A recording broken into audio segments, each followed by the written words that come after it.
Fulton campus of Itawamba Community College. You've turned in on a beautiful afternoon for a big set of games today. Rivalry day here with the Northeast Tigers coming to town. ICC and Northeast had a little preseason game back in February. ICC won that one 3-1, but this one counts for conference records today. I'm Michael Upton, here joined by Coach Andy Kirk in the ICC Alumni and Foundation broadcast booth. Coach Kirk, what do you think about today's games?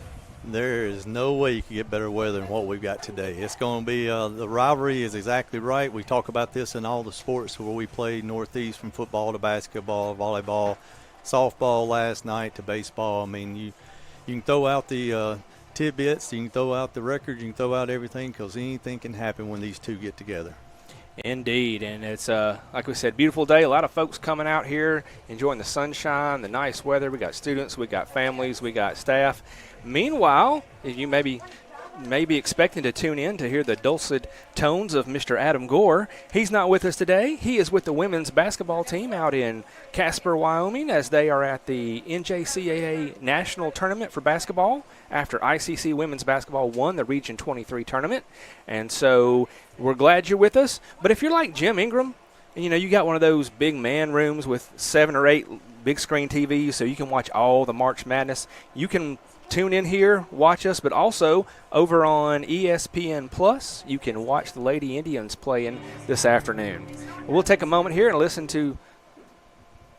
go to the field. I think we're going to have some starting lineups.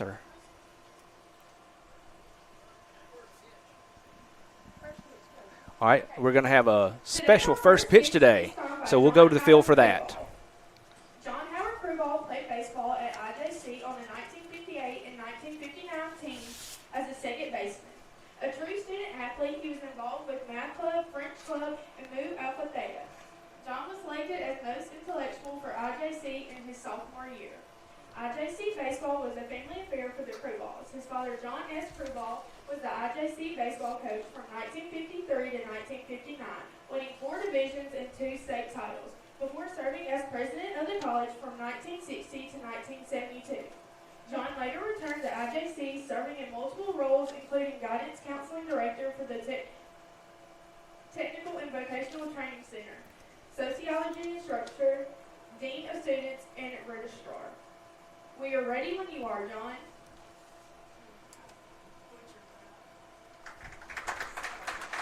Fantastic. So glad to have Mr. Krubal back with us. His family means so much to ICC. His father, the second president of the college, but John himself, a baseball player back when it was IJC, and later came back to ICC, working in a number of roles, both as an instructor, a dean of students, a registrar, many things. And so we're so grateful for all the Krubal, their family, and what that has meant to us here. So as we get ready here for the moment, I think we'll have a moment. So starting lineups will be played, and we will go back to the field for that. Right field, number 27, Evan McCarthy. Center field, number 5, Houston Green. Left field, number 12, Jared Morris. First base, number 17, Matt Butler. Second base, number 23, Jude Treadaway. Shortstop, number 9, Reed Kent. Third base, number 6, Nathan Ferris. Catching, number 10, Stone Collier. And pitching, number 21, Everett Thompson. All right, we're just moments away from that Guarantee Bank opening pitch. Guarantee Bank, they're more than a bank, they're a community. Guarantee Bank in Fulton is a proud sponsor of ICC Athletics. Please rise for the national anthem.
Welcome back, ladies and gentlemen, as we get ready to start. Coach Kirk, what do you think? Talk about the Bank of Okolona keys to victory. John Hare and everyone at Bank of Okolona is a proud sponsor of today's action. What do you think the keys to victory are going to be for ICC today? Today, being a beautiful day, it's going to come down to offense. ICC is coming in. They're first in MACC rankings with a 310 average, batting average, first in home runs, lots of extra base hits, first in slugging percentage. They just really have been hot lately, last couple of weeks swinging the bats and stuff. Northeast comes in, they're towards the bottom with all their batting, but they pitch it and they play good defense. So it's going to come down to that old classic battle. It's pitching and defense going to beat the offense. But I believe if the Indians can throw enough strikes today and really pound the zone, and it's going to take a lot of pitchers to get through this first 9-inning game here. But the good thing is, we have everybody available except for 3 guys that threw on Saturday. It was very good Saturday playing against an excellent number 4 in the country East Central team. So we've got a lot of arms. We do have a quick turnaround, and we'll talk about that later on the next game. But, when you're playing your rival and you get a chance to get a W, I'm going to see Coach Collier. He's going to go for it today. 100%. He's always going to want to be there. The umpire's getting ready to get this one going in just a second. But you're right. We did come off an exciting split with the number 4 team in the country on Saturday. Had a chance to get the sweep, just couldn't quite pull that out. So ICC hanging in there tight. They come in today with a record of 17-11 overall, 4-4 in the conference. The visiting Tigers have a record of 19-3. They are 6-2 in conference play. So both teams kind of right there in the hunt early in the year. Still a little bit of ways to go, but both teams will be battling right down to the end to see if they can't get a piece of the lead. And it's a very stacked league this year, Coach. It sure is. We'll get into the standings here in a little bit. But today on the mound, we have Everett Thompson starting for the Indians. And we'll get you those starting lineups between the first innings. But this leading off for Northeast is going to be Holiday. Kai Holiday, the center fielder. Thompson will get ready to deliver. Get a strike there on the corner. That's a 2:58 opening pitch, your Guarantee Bank opening pitch, coming to you at 2:58 p.m.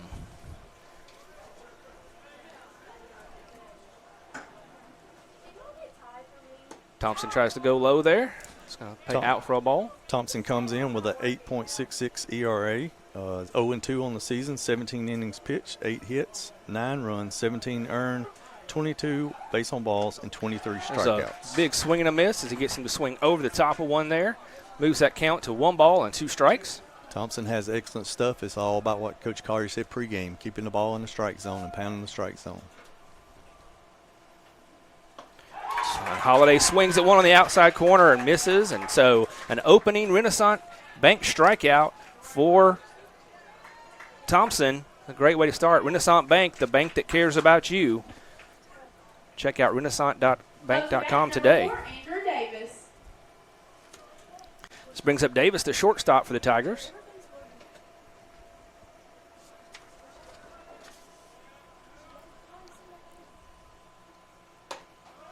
Once again, Thompson catching that outside corner. In good sync with the umpire so far on that outside corner, these right-handed batters. It's a good start. He's getting ahead of the both first 2 hitters. That's what we want to see out of him today. That 0-1 pitch comes a little low, evens the count at 1-1. Getting Holiday as a leadoff batter out is the key for ICC. He's got a lot of speed. If you would have let him get on base, he could be gone at any time. There's a drive down to on the ground. Third baseman bobbles it, picks it up, throws across. It's not going to be in time.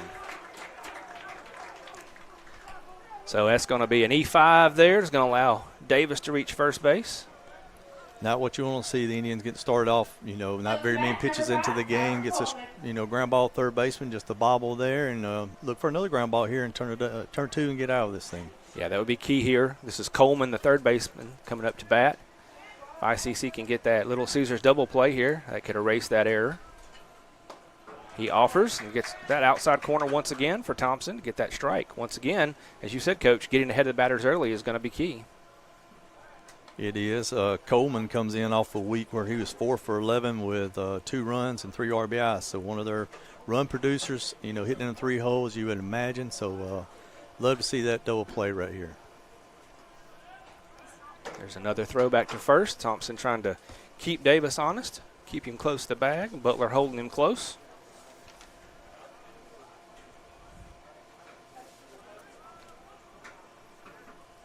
Thompson set to deliver. Goes to that corner again. Once again, the batter's just looking at it. Umpire likes it a lot better than the batters do so far, thankfully. So that'll run the count to 1 ball and 2 strikes on Coleman.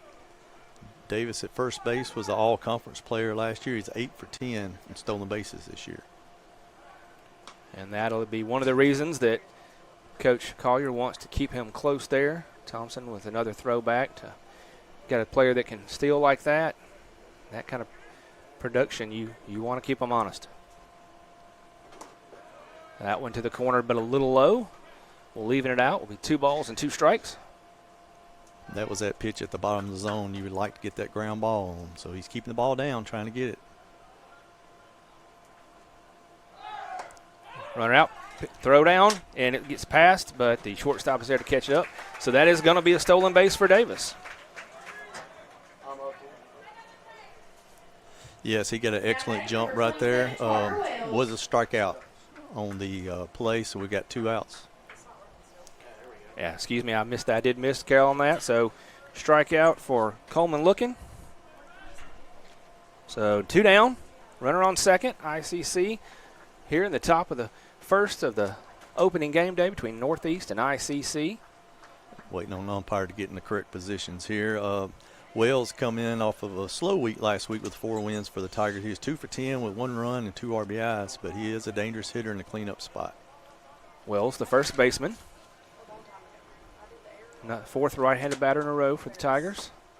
Thompson once again working that corner. Does get that little lower count that time. Yeah, last year Wells led the Tigers with 8 home runs, 43 RBIs, and 30 walks. So he was a dangerous hitter. Umpires shifting again. Yeah, they're shifting once again. With the first base open, he's going back to cover first, and the third umpire in the kind of the shortstop hole, if you will. That pitch too low, blocked up well by Collier. Excellent job behind the plate to keep the runner at second base.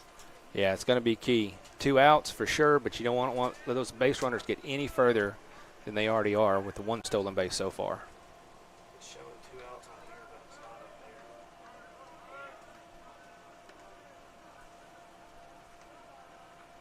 That pitch inside with a curve, but doesn't get back in enough. That's going to even the count up there. 1-1 to Wells.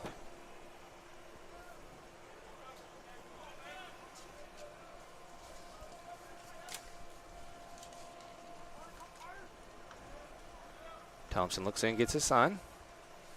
Delivers this one low, but blocked up again by Collier.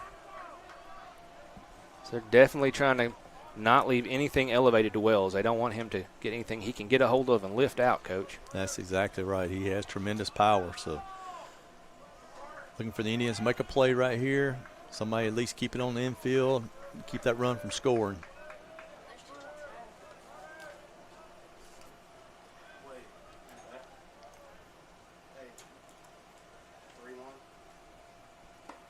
And that one too low, gets the walk. So trying to kind of be safe around the edges with Wells leads to a walk. So now Northeast has men on first and second with 2 outs here at the top of the first inning. Davis. Brings up Davis, the right fielder, batting in the 5th spot for the Tigers. Yeah, it's plugged in. We've unplugged it and plugged it back in. So 2 men on, 2 outs here, top of the first. Thompson gets set to deliver. Pointing pretty much straight at the scoreboard. That one again kind of drops low, and Collier has to block it up as well. Davis is coming in with a solid freshman campaign for the Tigers. He last week was 3 for 14 with 1 run and 1 RBI. Now you got a force out, though. That's nothing wrong with that walk with Wells. Catches that corner again that Thompson has been successful with so far in this inning. Evens your count up at 1-1.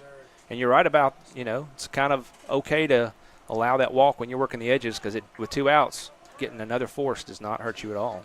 Yeah, that didn't even clear what's on the scoreboard. Makes contact, drives it out into right field. Runners are going to turn. 1 run's going to come inside. They're going to hold the other runner at third. So that's going to be an RBI single for Davis. And Northeast takes the early 1-0 lead here in the top of the first. Wells is going to advance all the way to third on the hit. Excellent job of hitting right there, going opposite field. And now you got a first and third situation with 2 outs. Northeast is an aggressive team, base running type team, so they could be putting on some plays right here as they're getting towards, more towards the bottom of their lineup, not as dangerous stats-wise and stuff. So. And you do see Collier, the catcher for ICC, going out, giving the defensive signals, making sure everyone knows what they want to do here with first and third and 2 outs. Shows bunt, pulls back. Ball 1. This is Cagle, the catcher for the Tigers, batting in the 6th position. So 1 ball and no strikes to Cagle. Shows bunt again, pulls back, but this time the pitch in for a strike, evens the count at 1-1. Excellent job there, coming back and getting a strike. You want one of those first 2 pitches to be in the strike zone. Yeah, and he got that inside pitch that he tried to get earlier on Wells but didn't get. Gets that one to connect. That pitch going back to the outside. Runner's going to take off, but no throw. Stolen base for Cooper Davis there. Yes, there are 2 Davises. We'll make sure we both the shortstop and the right fielder are both Davises for the Tigers. So 1 ball, 1 strike to Cagle, the catcher. This one comes in low. Cagle is a type hitter that we would like to attack because he's got more strikeouts than he does walks on his freshman campaign. And I missed one a second ago, said it's actually 3-1 now. I was off on my count, so 3 balls and 1 strike. Thompson looking to get out of this inning and limit the damage to only 1 run.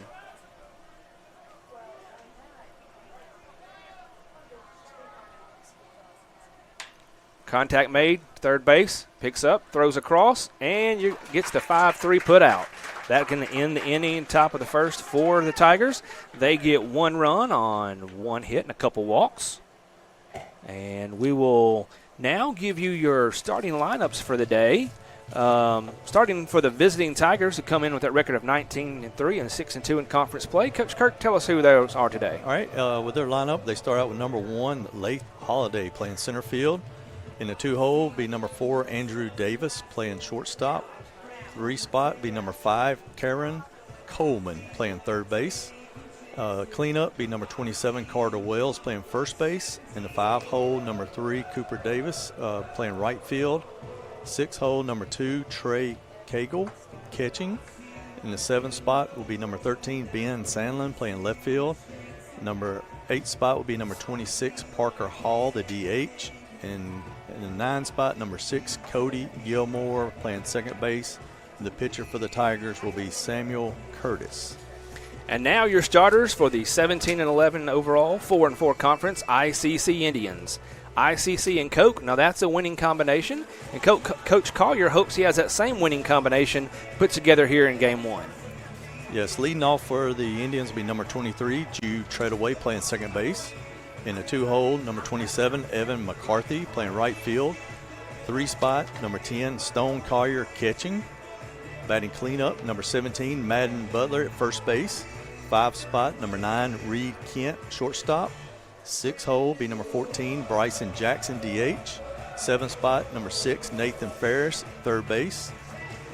In the 8th spot, number 12, Jarrett Morris in left field. And in the 9th spot, number 5, Houston Green, playing center field. And the pitcher for your Indians, as we saw in the top of the first, is number 21, Everett Thompson. Fantastic. And yes, it was Ice Cold Coke is a great choice today on this nice warm afternoon out here in the ballpark. I see a couple Coca-Colas here in the booth at Dasani Water, and I've got a Gold Peak tea here. So we appreciate Tupelo Coca-Cola Bottling Works and all they do for us here at ICC. So looks like this is Curtis pitching for the Tigers. He's about to finish his warm-up pitches. There's a throw down to second. So we get a chance here in a second. I'll let Coach Kurt tell us some stats on Mr. Curtis. Up to bat, number 23, Jude Treadaway. First up for the Tigers, this is going to be the second baseman, Jude Treadway.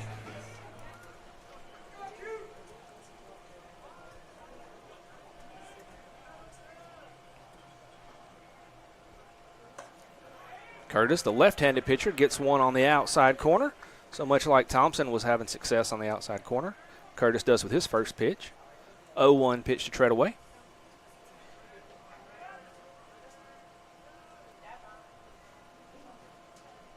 Once again, goes outside. This one too far and drops.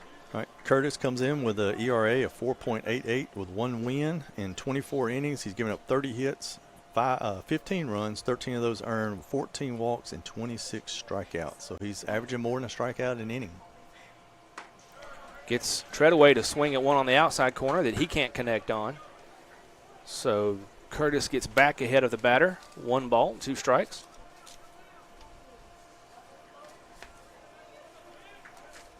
Two strikes. See what Treadaway can do to protect the plate here. Gets a piece one, fouls it off back towards the hitting barn. Treadaway's coming off an excellent week last week in the 4 games the Indians played. He was 9 for 20 with 5 runs and 6 RBIs. It's a pretty good day at the ballpark. It is. He comes in today 7th in the MACC in batting average at 386. He looks in for another pitch. That one way outside. It's going to even the count. 2 balls and 2 strikes. Another thing about these two teams is they all know each other. A lot of them are played against travel ball either together or against each other, high school together against each other. So I'm sure these two have faced before. That's what makes these rivalry games fun.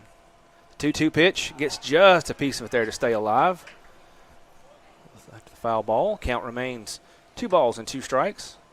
Jude has been our table setter all year. He's tied for the team lead in runs scored with 27, which is 16th in the conference. But he is catchers. Yeah, go ahead. I don't know if catcher's going out to give the umpire time or if he got part of that ball or if he outed it back off one of the two. Yeah, I think he caught him in the forearm a little bit. Yeah. He's taking a little bit break itself. Catcher's giving him the umpire giving him a second and getting different balls.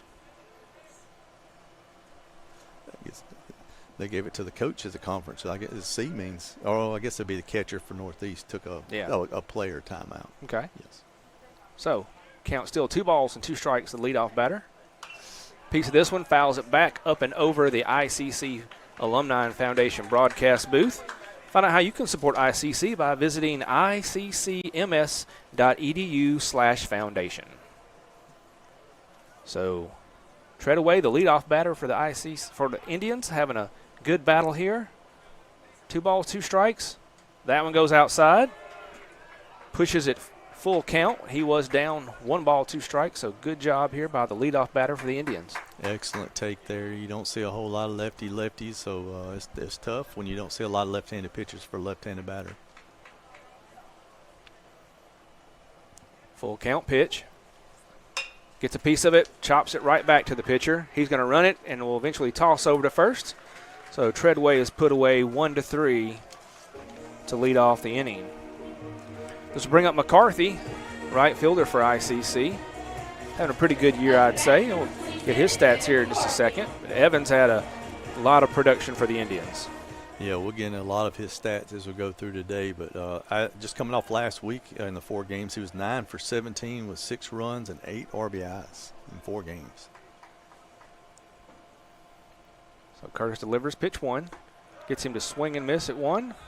I really thought he had a chance for the MACCC Player of the Week until I saw the guy at Meridian hit for the cycle and head over 500. So it was a tough vote between those two of what both those did last week.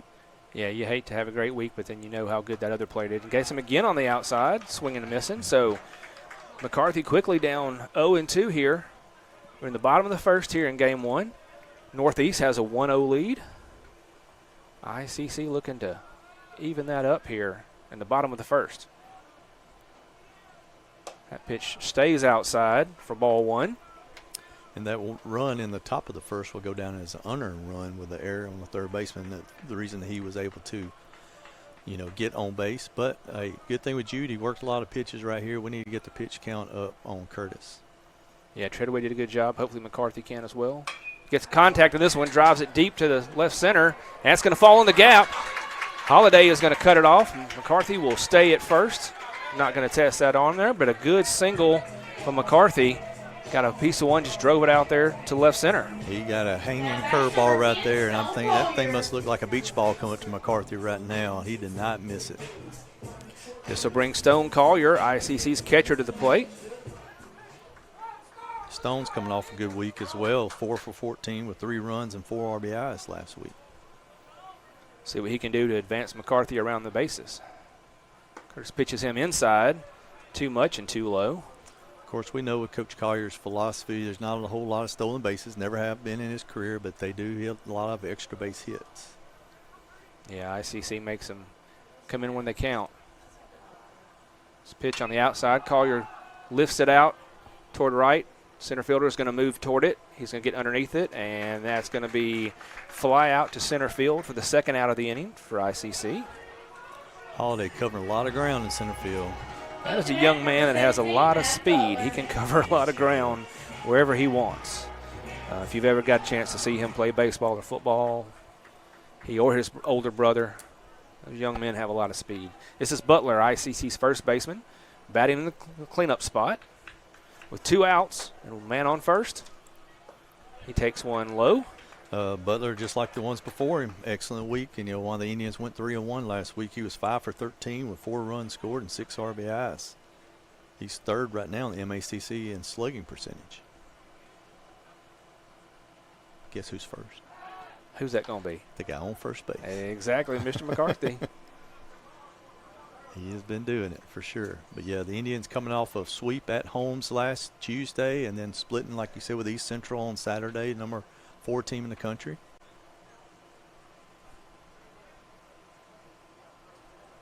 That one stays up and out. So Butler ahead quickly. 2 balls and no strikes. Almost looks like, I'm not sure if Curtis is trying to be careful working around him, but he hasn't really attacked the spots he has with other batters so far. Keeps that one on the outside, gets a piece of it, and that rolls right up to the first baseman, who will step on the bag unassisted. So ICC goes down with leaving 1 man on base, 1 hit, no errors, and no walks. Take a break and come right back after this. Keep watching. Okay, where's the remote? Ugh, it's under her arm. I'm gonna go for it. So close. Oh, maybe he can get it.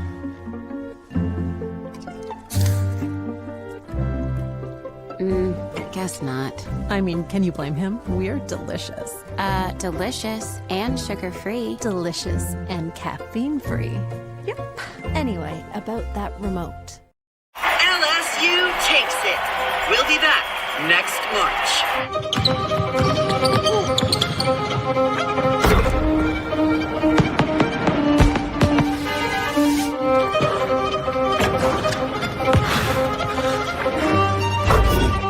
Come on, y'all. This is what we've been working for. We gotta forget about last year. It's right here, right now. Y'all ready?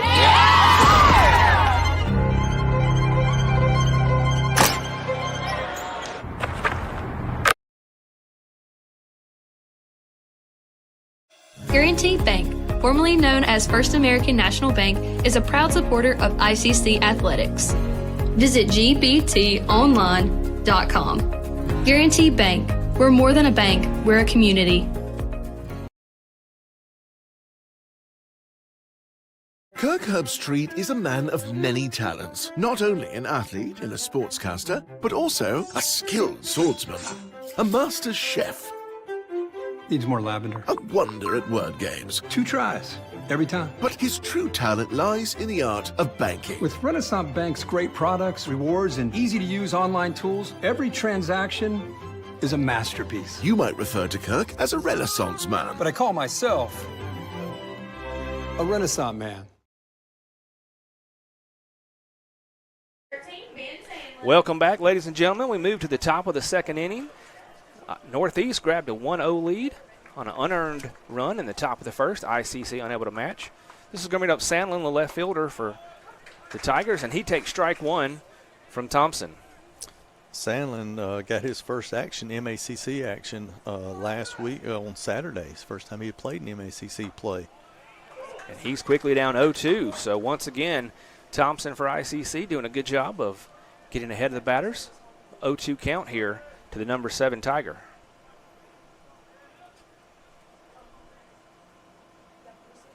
Gets him to swing and a miss on the outside. His third Renaissance Bank strikeout of the day. Renaissance Bank, the bank that cares about you. Find out why at renaissancebank.com. 26, Parker Hall.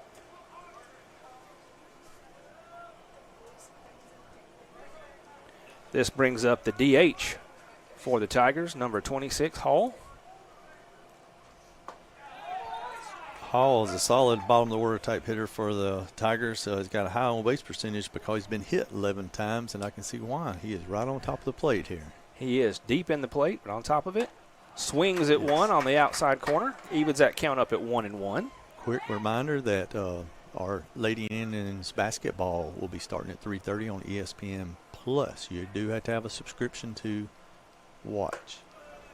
That breaking ball is going to stay up a little. They are taking on Florida Southwestern State College, 3:30 on ESPN Plus. So they got the lower version than our sportscast we're having here. But everybody does have multiple ways to watch. I watch a lot of stuff on my phone, my iPad, and then on the big screen at times. I got 3 games going at one time. So we don't want to lose any of our listeners here today. Yeah, that's one of the big ones.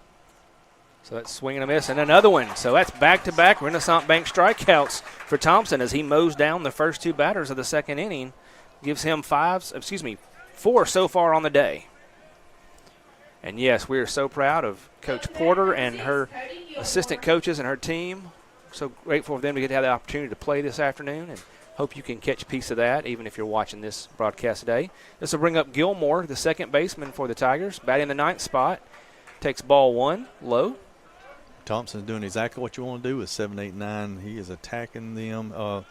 Gilmore is second on their team with 7 hit by pitches.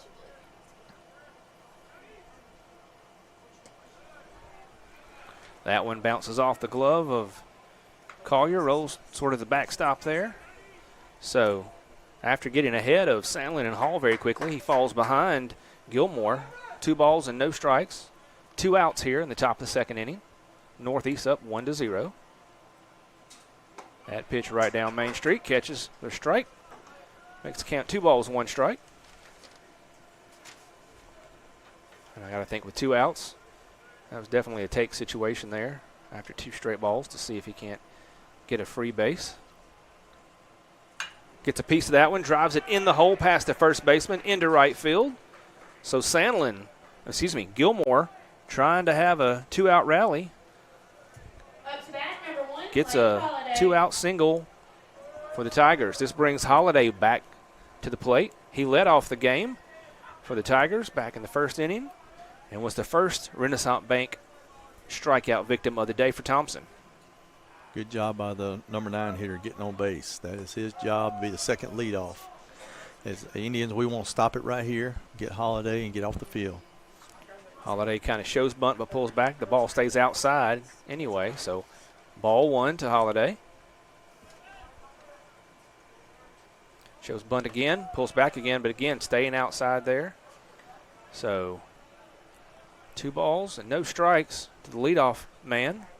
Gilmore running at first base is 3 for 4 on the year in stolen bases. Once again, pitching to the outside, but again, too low for the 3rd time. So now Thompson behind in a hole with a 3-0 count. See if Holiday has the red light on. Get back in that mode of attacking hitters like he did those 7, 8 hitters, coming the first 2 hitters of this inning. He does. That would pitch right down the middle. Makes it 3 balls and 1 strike. 3-1 count. Could see some action right here with a 9-hole hitter. If he gets thrown out stealing, Holiday leads off. There he goes. Swing and a miss. Makes the 3rd strike. There's the rundown, but that's the 3rd strike anyway. No, it's second strike, excuse me. But they're going to call the runner out at second. They're going to call the runner at second out for Holiday coming across in front of the catcher. Yes. So it's going to be interference Batter's on interference him with the throw. So, yes, he is automatically out. All right. So, Coach, in that situation, does Holiday get another at-bat when we come back up? Or since the out is on the runner for the interference, or will it be Davis next time we come back up? Always something new every time we come out. Let's talk about that during the break. That is a All great right. question. All right, we'll go to break and be right back. All right, Little Caesar's Crazy Puffs. Whoa!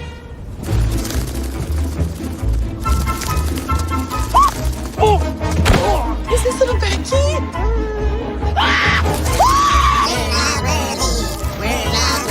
Birthday cake comes in. It is so cute. My dad's eating Crazy Puffs again. Don't ask. Whoa. Have you tried the new bacon ones? There are bacon ones? Pizza, pizza. When I think of ICC, I think about home. The moment I stepped on campus, I knew it was a perfect fit. It helped me find my true self. It has opened doors for me that I didn't even know existed. Everyone here wants you to succeed. I was able to get involved here and make a real difference. I've met my closest friends here. There's something for everyone to be involved with. I've gained skills to succeed in the workforce. It's been the best experience. Another great Saturday at college football. To the bottom of the second inning. Yourself. ICC getting their chance to come to bat. This is the number 5 hitter, Kent, the shortstop for ICC. Northeast did not score any runs in the last inning. An interesting inning of 2 strikeouts, a single, and then a runner called out at second on batter's interference. So ICC looking to get some production started here in the second inning. Inside pitch called for a strike. Another lefty-lefty matchup, Coach. Yes, Kent's had an excellent start to his freshman season. Even last week he was 8 for 15, 1 run, 2 RBIs, but he's 8th in the MACCC in batting average in your 5-hole. On the corner catches there. Strike 2. Yeah, that's good production for a freshman. You like to see that, a freshman who can play shortstop and give you those kind of offensive numbers. That's exactly why Coach Collier and Coach McCrory brought this young man in. Swing and a miss on the outside, and that's the first Renaissance Bank strikeout of the day for Curtis. Yeah, it looked like he did not pick up that ball at all. It was a late swing. He kind of pulled off of it. It was on the outer half. Probably was a ball. He'll have a better at-bat next time, though. This will bring up to the plate Jackson. He's the DH for the Indians. He watches a pretty curved ball into the corner for strike 1. Your ideal 6-hole hitter right here. It does have power. Last week he was 4 for 13 with 4 runs, 4 RBIs.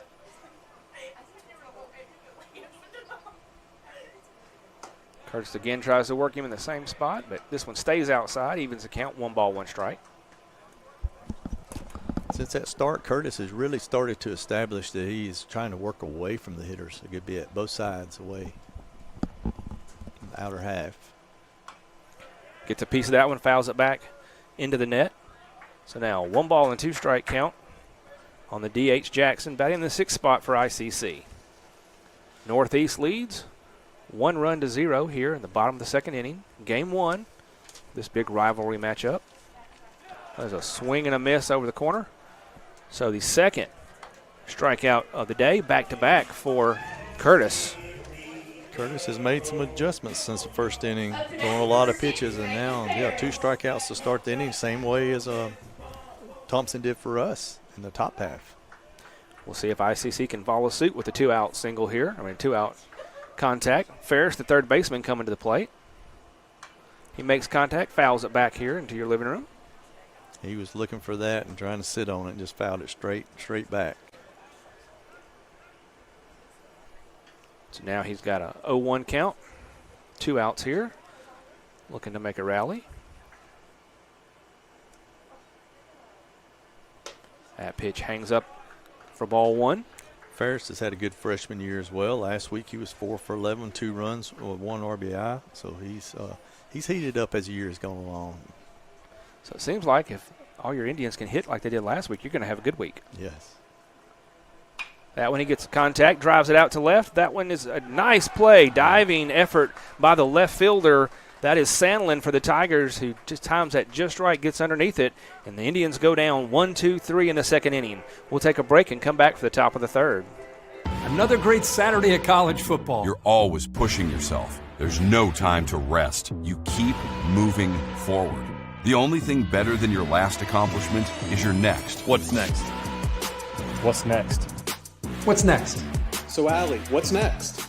I guess we'll see. Find a bank that's as excited about your future as you are.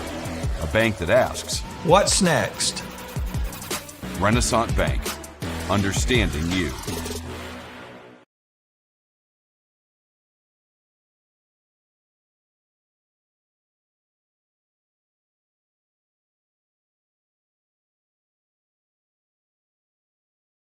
LSU takes it. We'll be back next March.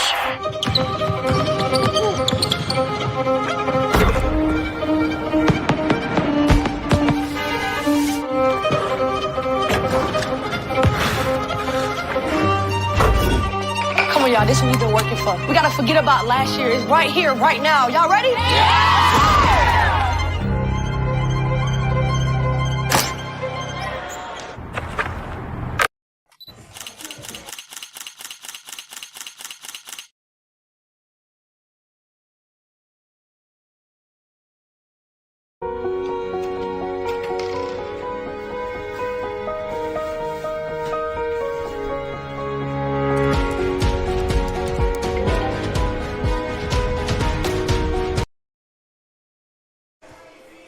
Up to bat, number 4, Andrew Davis. Welcome back, ladies and gentlemen. We move to the top of the third in game 1. Northeast comes to the bat. This is going to be number 4, Andrew Davis, the shortstop.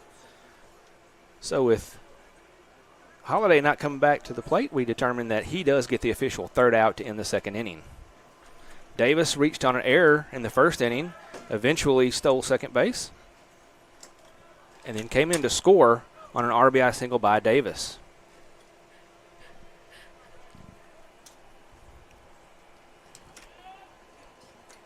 So Thompson getting ready to deliver. A little bit low for ball 1.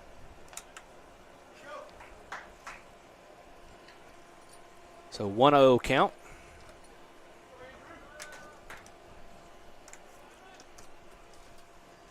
That one stays. Oh, that one does catch the corner there. A little bit of a late call by the umpire. I apologize for that. So now a 1-1 count as Coach Kurt deals with some excitement here in the booth, and he is the hero for everyone as he gets the winged devil out the window. That ball drops in nicely for a strike there. So Thompson now ahead of the batter, 1 ball and 2 strikes. Yes, we had a wasp enter our booth here, and I noticed that yesterday with it heating up, all the bees and wasps starting to come back out of the ground. They're, been frozen all year. That one a little bit too low, evens a count 2-0. I did see a number of the bees over near the Student Services building today when I got in my car to come over to the ball field. So you love the warm weather, but you got other things to deal with that come along with it. 2-2 pitch. Makes contact out to left center. Center fielder's going to move over, get underneath it. And there's a fly out to center to lead off the third. Yep, you got bees, you got wasps, and you got pollen for your spring coming out. And before you know it, Mr. No-Neck starts crawling out too. Exactly right. Depending on where you live, you got to watch out for those snakes that start to pop out this time of year, warming themselves in the sun. This is Coleman, the third baseman. He was a strikeout victim in the first inning, makes contact, flies out to right field. Right fielder moves underneath it, and easy job for McCarthy to get underneath that one. So quickly, 2 away here in the top of the third for the Tigers. Number 27, Carter Wells. Excellent job getting ahead of those hitters. Yes, second time through, getting your 2 and 3 hitters, and making Wells had to hit with no one on here with 2 outs. Wells drew a walk in the first inning, later advanced to third base on the single by Davis, but was stranded there. This also gives the defense a chance to play a little further back, try to prevent those extra base hits. That one right down the middle, evens the count. 1 ball and 1 strike to Wells.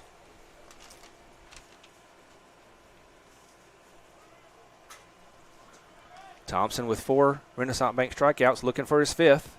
Catches that corner that he's been successful with ever since this game started. 1 ball and 2 strikes. Doing an excellent job moving the ball around, changing speeds, making it tough on these Tiger hitters. Gets him right there. Strike 3. fifth Renaissance Bank strikeout of the day. We'll take a break and come back for the bottom half of the third inning.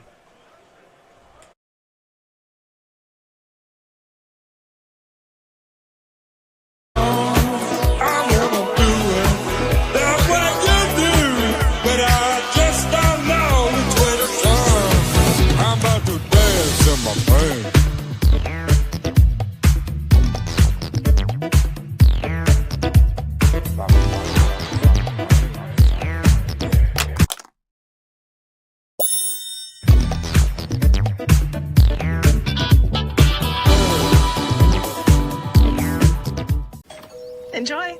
Stuffed crust, buttery garlic spread. Little Caesars really stepped it up with their stuffed crazy crust. They really jazzed it up. Yeah! They really plussed this crust up. They really dolled it up. Everyone out my house.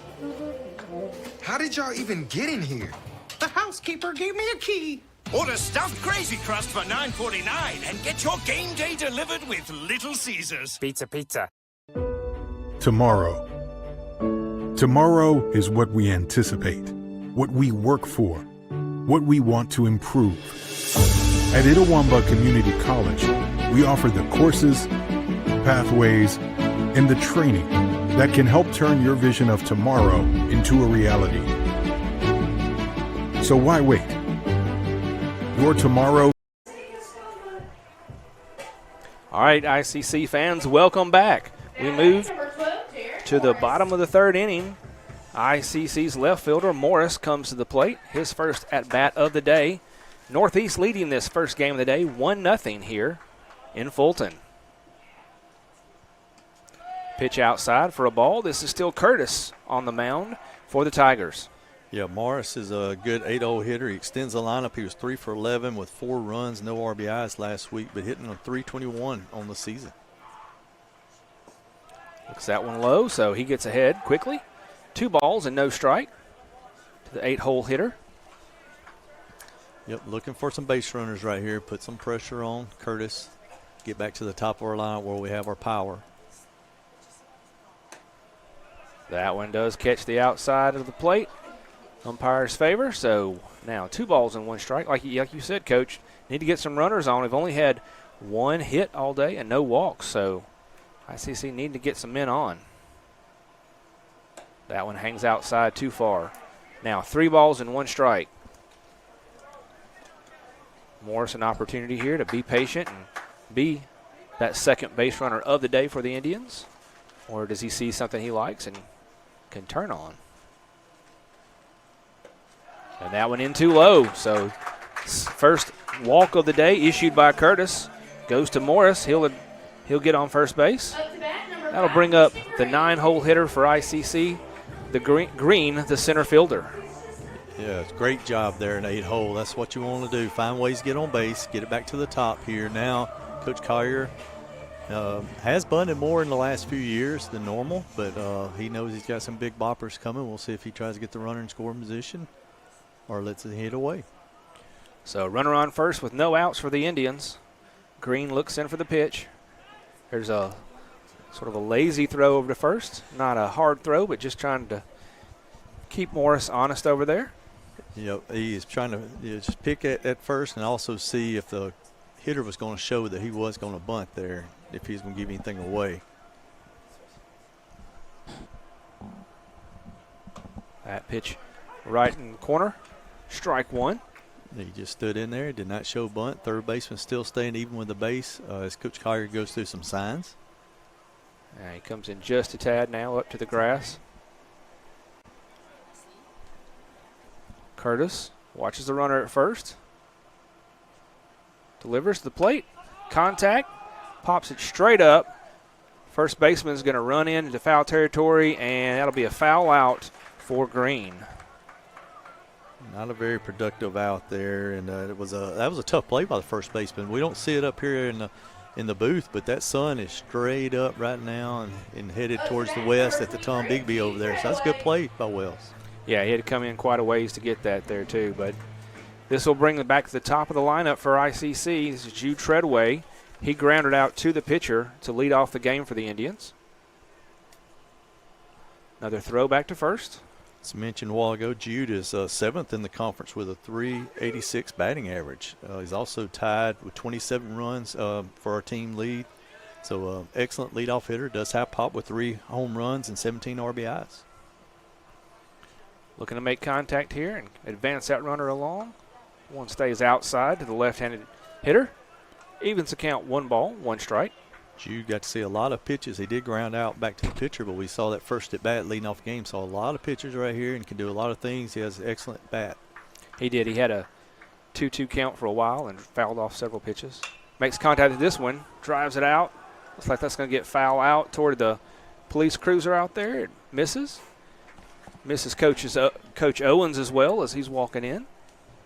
Yeah, you know, softball, baseball coaches, you never walk up to the field without your head on a swivel. We've seen too many people get hit with foul balls, but I tell you what, I just took a peek outside. We have an excellent crowd. I mean, it's filled up in here. We do. We're glad to have a good crowd of Northeast come out for this game. If you're watching at home, I know Northeast is broadcasting as well, but if you happen to be watching our broadcast as a fan of the Tigers, we welcome you today. That pitch outside. Catcher does a good job of trying to frame it, but that's not going to get in there. So now. Excellent job laying off that pitch, too. It was on the white in the batter's box and the other batter's box. So now 2 balls and 1 strike to the batter. Treadaway makes contact again, drives this one deep to right. It's going to go. It's going to go. It is out. Home run for Jude Treadaway. 2 RBI homer, puts ICC in the lead. That is an excellent job. He laid off the pitcher's pitch on the outside half, and he finally got something on the middle end fastball, and he turned and burned, and I mean, no doubter, line drive. As an old ball coach, I say that's the perfect home run you can have, the line drive home run. It's just a line drive that gets up and it carries up over the fence. So that's huge for the Indians to come back right there, and we take the lead in the bottom of the 3rd. Indeed, that is what ICC needed. This will bring up McCarthy, the first baseman.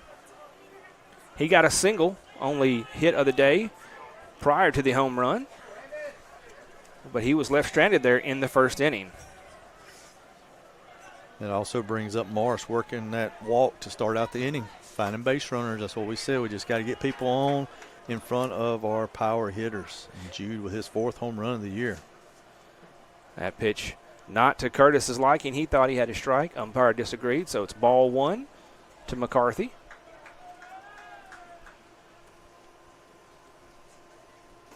Gets him to chase one on the outside of the plate there.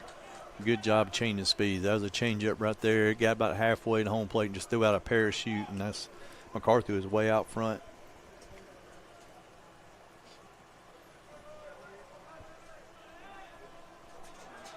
All right, 1 ball, 1 strike to the number 2 hitter for the Indians. Makes contact on this one, fouls it back toward the soccer fields. So now 1 ball and 2 strikes. You're right, Coach. There's a huge crowd out here today. Not going to be a lot of empty seats here before long. That's exactly right. And they're here at a newly renovated complex here, the baseball field, the Roy Crescent field with the turf, as you see in the foul territories, is covered with turf now, new grass on the playing surface. Laser graded surface. That pitch way outside. And job by Cagle to. It's laser graded and it sure drains really well. And of course, next year this thing will be as plush and as green as this turf is. It just takes a year of time for for it to grow, just like a golf course. Give you a year. Indeed. So Curtis looks to deliver the 2-2 pitch. Check swing, pulls back. Just got an update that the girls basketball team, ICC women, have started their game at the national tournament, first round of the national tournament, taking on Florida Southwestern State College on ESPN+. And we will try to keep you updated throughout this broadcast on that. And McCarthy swings and misses on the pitch there, and he is the 3rd Renaissance Bank strikeout victim of the day for Curtis. So that's 2 outs in the inning here. It's going to bring up Stone Collier, your catcher. He flew out to left center in the 1st inning with the center fielder getting underneath that one and hauling it in. With 2 outs. And there's strike 1. Collier looking to keep this inning alive for the Indians. Yeah, Stone comes into the game batting .237 with 2 doubles, 2 home runs, 17 RBIs. He does have 9 hit by pitches, so he's tied for the lead for that on the team. That one hangs up for a ball. Well, he's a catcher. They're supposed to be tough. They're supposed to take those Craig Biggio style, just get out there and you take one, and it's not supposed to hurt you if you're a catcher, right? If you're a catcher and your dad's a head coach as well. Yeah, that doesn't hurt either. Yeah, that money might not be there when you get home. He makes contact here, lifts it very high. Third baseman drifts into foul territory, and he backpedaling hauls that in for the third out. So ICC scores 2 on the home run, 2 runs on 1 hit and 1 walk in the inning for the Indians. We'll come back in just a moment for the top of the 4th. Tomorrow. Tomorrow is what we anticipate, what we work for, what we want to improve. At Itawamba Community College, we offer the courses, pathways, and the training that can help turn your vision of tomorrow into a reality. So why wait? Your tomorrow can start today at Itawamba Community College. The best start here.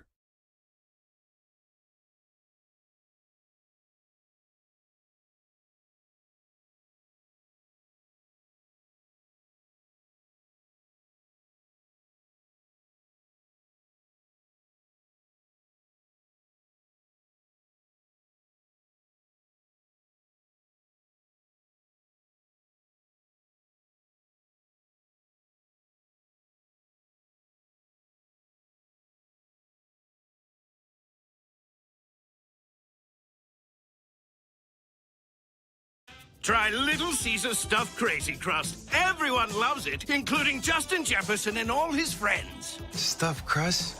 Buttery garlic spread? That looks mighty delicious, Justin. It sure does, Mr. Pumpernickel. And at $9.49, it's the lowest price in stuffed crust with no strings attached. No strings attached? You want a piece of me? No, Mr. Pumpernickel.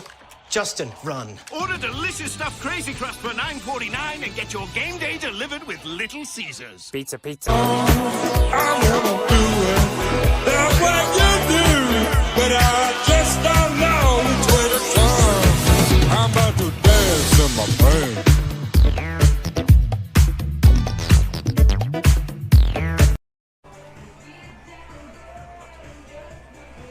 All right, welcome back, ladies and gentlemen. We move to the top of the 4th inning here. The Northeast Tigers come to bat. This is number 3, Davis, the right fielder. He got a RBI single in the 1st inning for the only run of the game so far for the Tigers. He takes strike 1 there from Thompson. ICC's leading this one 2-1 in the top of the 4th in game 1 today. That pitch stays very high. Just need Thompson to keep pounding that strike zone. Keep it. He's got a lead now. The one thing you want to do is make them hit their way on base. That one, he offers that. They check. The first base umpire agrees that he did go. So now 1 ball and 2 strikes to the leadoff batter in this inning. And after the RBI single that he went opposite field on back in the 1st, you definitely want to try to take care of him and not allow him on base. That pitch up and in. Good job by Davis to hold his ground and not fall backwards. I think I'd have been in the dugout if that one got that close to my face. So now 2 balls and 2 strikes to Davis, the right fielder. Thompson, 5 strikeouts on the day, looking for his 6th. Gets a ground ball to the second baseman. He gathers, throws over, and their out is recorded 4-3. That was a great pitch. Get the ground ball to get out. Guy that hit a hard line drive into right field his first at bat, and Jude just played that ball perfect. Got the Sunday hop and made the throw. This brings up Cagle, the catcher. He grounded out to third baseman to end the 1st inning. He takes ball 1 to start his 2nd plate appearance of the day. We'll get you some updates on the women's basketball game here in just a moment. This pitch, nice, pretty inside pitch, but just stays inside too much. So now Thompson finds himself behind the batter, 2 balls and no strikes.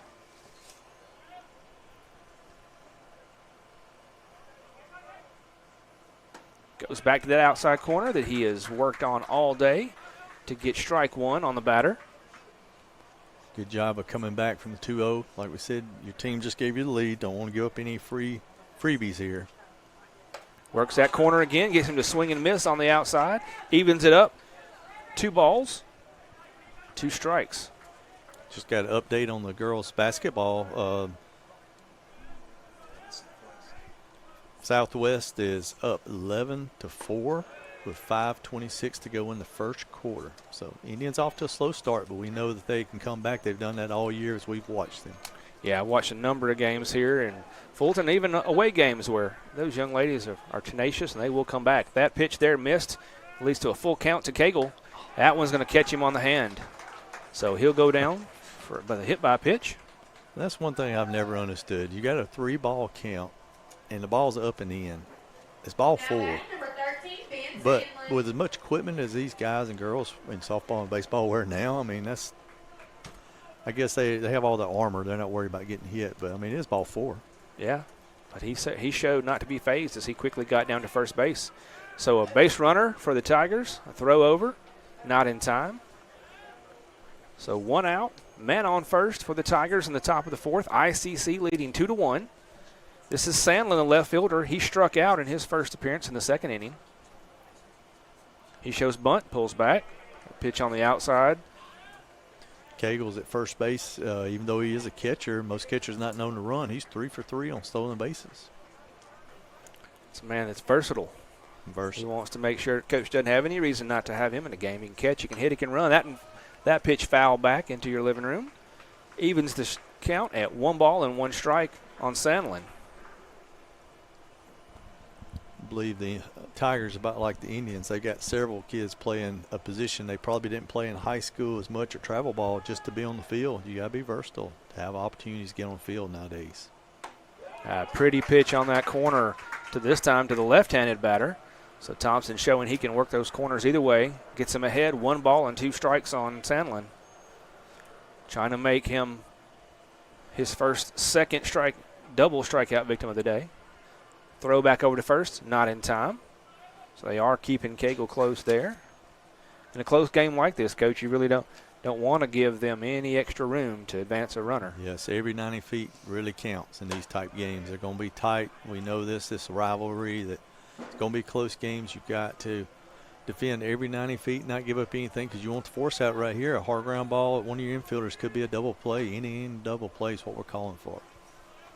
That pitch outside for ball 2. Another throwback.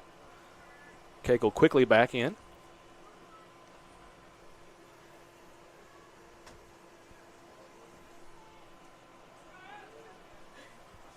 So Thompson gets set to deliver. Fouls that one back off of Collier's helmet. Umpire's going to walk out to the pitcher and give Stone just a moment as that one off the bat and then off the catcher's helmet. Those saying the catchers wear the tools of ignorance, putting on that equipment right there. It takes a brave soul to get behind the plate when you got a bat swinging, the ball coming at you. It could go any direction. So 2-2 count. Makes contact, lifts this one out towards center. Center fielder comes in, gets underneath it, and makes the catch. Fantastic play there by Green. He covered a lot of ground and had to get underneath that one at the last second. So gets the second out, maintains that runner at first base. I mean, excellent job. That ball hung up, and I really did not think he was getting there. I thought he was trying to deke the runner at first to at least try to play it off a hop and get a force out at second base, but he made it all the way there and laid out. Excellent play. Seen good defensive plays by both teams so far. This is Hall, the designated hitter for the Tigers. He takes strike 1. He was a strikeout victim back in the 2nd inning. For our listeners out there, we are in the top of the 4th here. The story of this game is just now being written. Come on out and join us. Game 1 of 2, and this being a 9-inning game. Once again, Thompson working that outside corner to the right-handed batters. Gets ahead.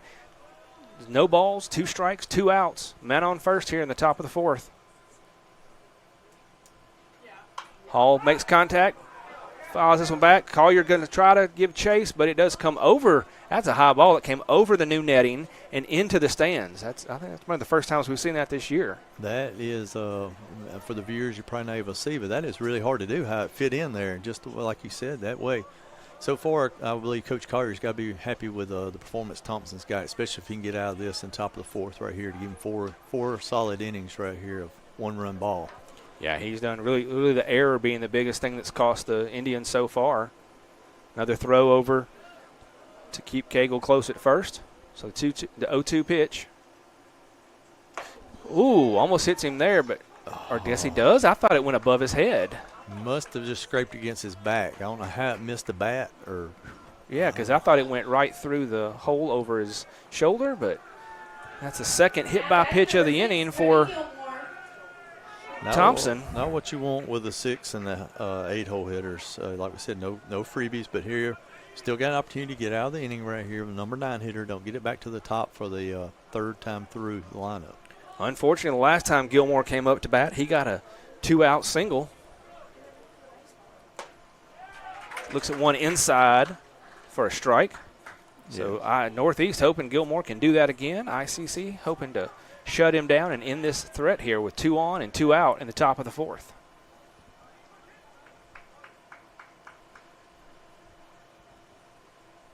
Another one that kind of floats up and in on the head. So Thompson maybe losing just a little bit of the arm there on that pitch. I'm not sure what the pitch was to Hall. It looked more like a fastball. That one was a curveball. It just slipped out of his hand and didn't come down. Sometimes that happens. It is one of our warmer days that we've had, too. Not a whole lot of wind as you see the flag in center field. So a little moisture on his hand. That happens. Gets him to foul one off there into the pole. Bounces right back into the foul territory. So now Thompson back ahead of the batter. 1 ball and 2 strikes. 2 outs. Man on first and second. ICC leading this game 2-1 in the top of the fourth. Gilmore has been a pesky batter. Like you said, got a base hit first time in that 9-hole, and he is standing right on top of the plate right here with 2 strikes. He's doing everything he can to keep this inning alive for the Tigers.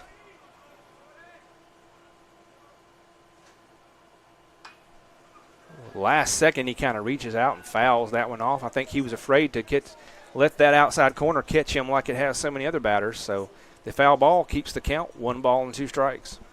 Yeah, great pitch, and just the hitter just made a great job just getting a piece of it just to stay alive. Yeah, it's quick reaction time there.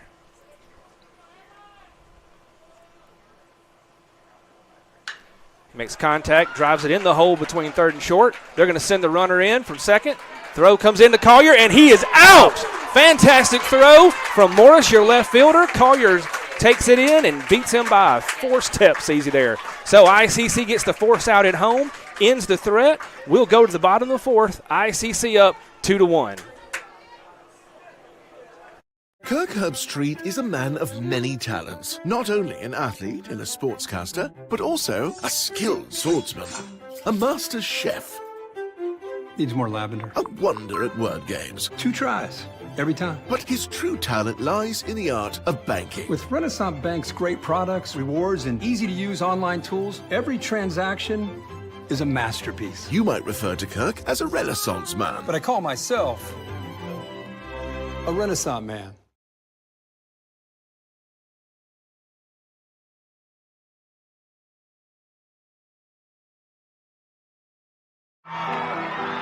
When injury knocks you out, Orthopedic Institute of North Mississippi will be there for you every step of the way. We are here to get you back in the game, back in motion, back to your life. Our elite team of orthopedic specialists will work side by side with you, educating you about your treatment plan, utilizing advanced technology, and providing you with a successful path to recovery. Orthopedic Institute of North Mississippi. We will get you back. All right, Little Caesar's Crazy Puffs. Whoa!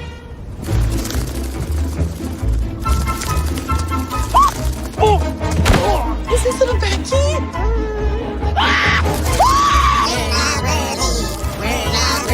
Birthday cake comes in. It is so cute. My dad's eating Crazy Puffs again. Don't ask. Welcome back, Indian fans. We move to the bottom of the fourth inning. ICC leading game 1 here over Northeast 2-1. An exciting play to end the top of the fourth as Morris throws out Cagle, the runner. Collier hauls it in and tags him out at home. So now we go to Butler, the first baseman for ICC. Looks at ball one outside. Coach, you got an update on basketball for us? Scoring update for our Lady Indians at the national tournament. They are down 16-10 with 1:45 left to go in the first quarter. So they're getting it started. They're going to get back in the game right here. So swing and a miss by Butler there. Evens the count at 1-1. You're right. They've cut into that lead from where they started. So the slow start is erasing, and ICC will hanging tight. We'll continue to update you that throughout the day. Need our Indians baseball right here to take the momentum from that big out there at the top of the fourth to put up some runs here where we got 4, 5, and 6 coming up here in the bottom of the fourth. Nice movement on that pitch by Curtis from right to left as you're the batter. Gets Butler down 1 ball and 2 strikes. He did ground out to the first baseman unassisted to end the first inning. Looking to be more productive here as he leads off the fourth. Starts to swing and doesn't pull on that one, so wisely holds back. Pushes the count to 2 balls and 2 strikes. Crowd continues to grow as more folks come in here. Some of our bus drivers have come in. We got volleyball players. We got softball players. We got all kinds of folks. There's contact. Driving up their shortstop. Third shortstop picks it up, throws over to first. The third baseman was crossing in front of the shortstop, so I wasn't sure who had it at first. But that is going to be a ground out 6-3 to lead off the inning. If you're Northeast, you like to see your third baseman being aggressive, but it does. Could have distracted that shortstop right there. He did a good job of staying with it. Good focus by Davis there for the Tigers. He made a good, strong throw across, too. This is Kent, the shortstop for ICC. He was a strikeout victim leading off the second inning. Tries to hold off on that one. Third base umpire says no, he does not go. End of the first quarter for our Lady Indians basketball team, the women's basketball at the national tournament. They trail 21-10.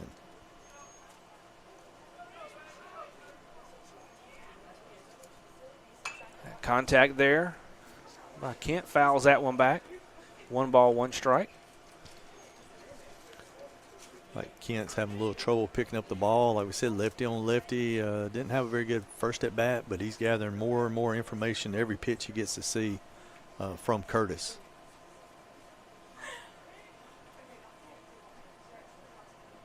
The 1-1 pitch hangs up way high and outside off the glove as Cagle can't quite pull that in, but with nobody on base, doesn't do any damage. Like most pitchers, Curtis doing a little groundwork there on the mound, saying his foot got caught as he was making the pitch. Whether it did or didn't, that's just the one the pitchers like to do that every now and then. I'm sure that dirt reached up and grabbed his foot. Twisted his shoelaces and everything. The 2-1 pitch, and again, low in the dirt, so now 3-1. He did look like he kind of slipped that time. I don't know if it slipped out from under, not landing.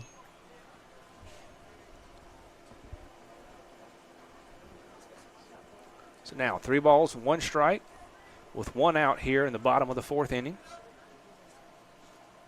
Kent looks in, makes contact, drives it up the hole. Good move by the second baseman, gets to it and throws him out at first. Good range by Gilmore, the second baseman, to get all the way over to that one, across his body to field it and then make the throw.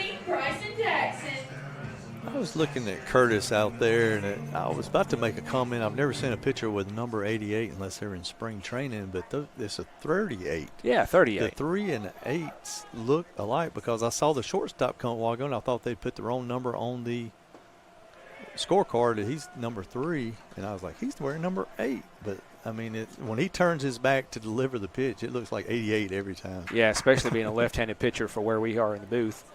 There's a first pitch strike to Jackson, the DH for ICC. He struck out back in the second inning. Swings again and misses. So now he's quickly down 0-2 with 2 outs. So he needs to protect here and do something to keep this inning alive for the Indians. I'm sure these guys faced each other. You got Corinth on the mound and Kossuth batting. I bet they've seen each other more than once. Pitch on the outside. He gets a piece of, lifts it up. Right fielder moves over and hauls it in. So that's going to be a 1-2-3 inning for the Indians. We'll take a break and come back with the top of the 5th in just a moment.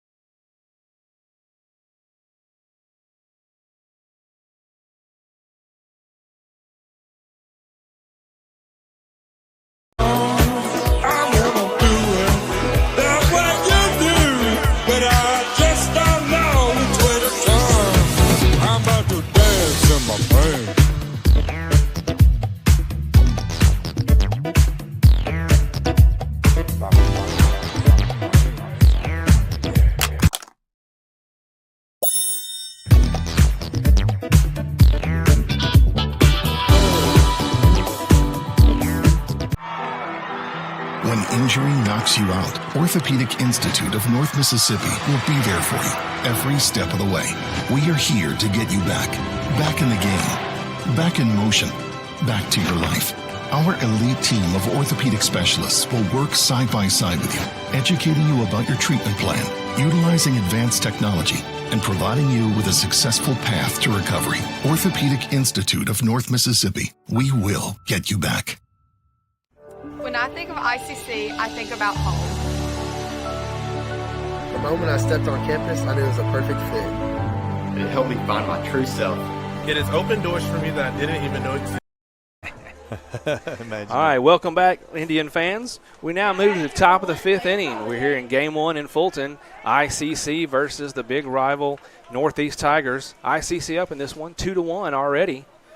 Come back to the top of the lineup for the Tigers. This is Holiday. He is 0 for 2 on the day so far. Thought that one was a strike, a little low, so he takes ball 1. He struck out to lead off the game.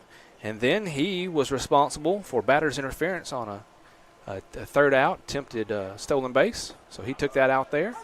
Now that one catches. So 1 ball and 1 strike to Holiday, the leadoff batter for the Tigers. Little tidbit on Holiday. He is a Fulton kid, went to Itawamba Agricultural High School over here. A lot of people wonder why is he at Northeast and not at Itawamba. And backstory there, his dad and Coach Harrelson, Northeast, are best friends. They were roommates at and playing baseball at Ole Miss together. Ole Miss, yep. I graduated the same year as them, played against them my whole career. Yes, they were thick as thieves, as we used to say back in the day. So that's the background of the Holiday kids going over there. A lot of people don't know a lot of backgrounds like that, relationships, that makes it tough, kids where they got to go to school and stuff.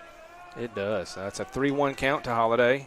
He swings and fouls this one off back towards the on-deck batter. Another thing, you can probably agree with me, is his grandmother is one of the nicest ladies you ever meet, and she has led to some of my obesity of working in the cafeteria at ICC and is always putting extra helping on my plate, it seems like, when I come through. You're right. She's fantastic. His aunt, who also works for this, we'll question about her.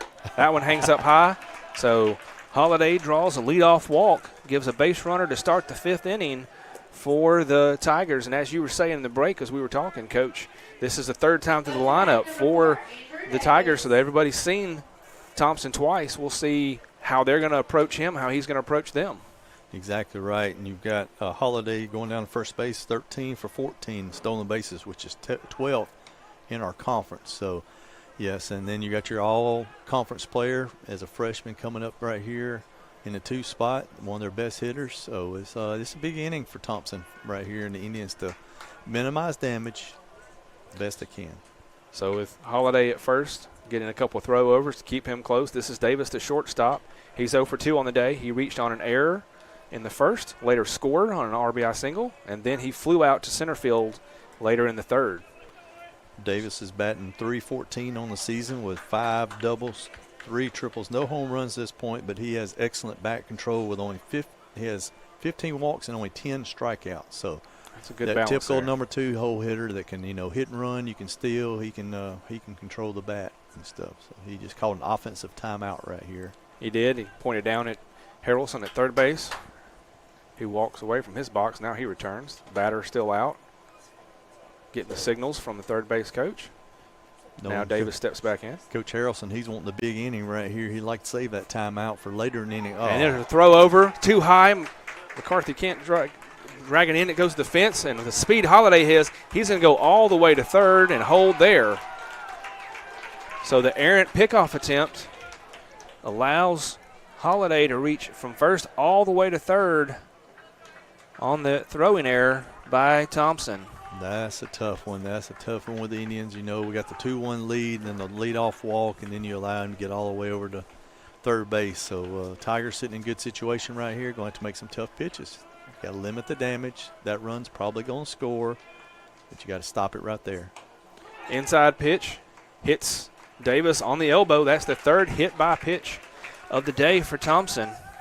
So now with no outs, the Tigers have got runners on the corners, and they've got an opportunity to do some damage here. Yep, the Tigers will have a lot of options right here with speed on the bases.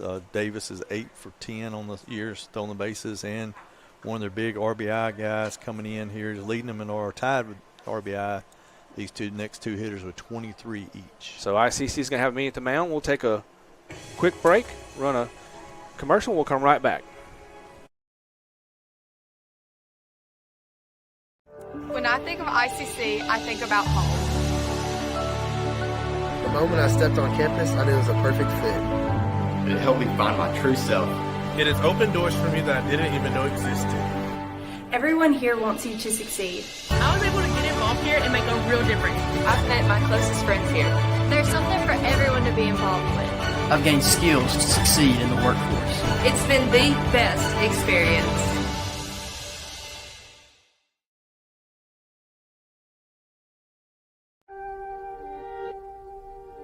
Keep watching. Okay, where's the remote? Ugh, it's under her arm. I'm gonna go for it. So close. Oh, maybe he can get it.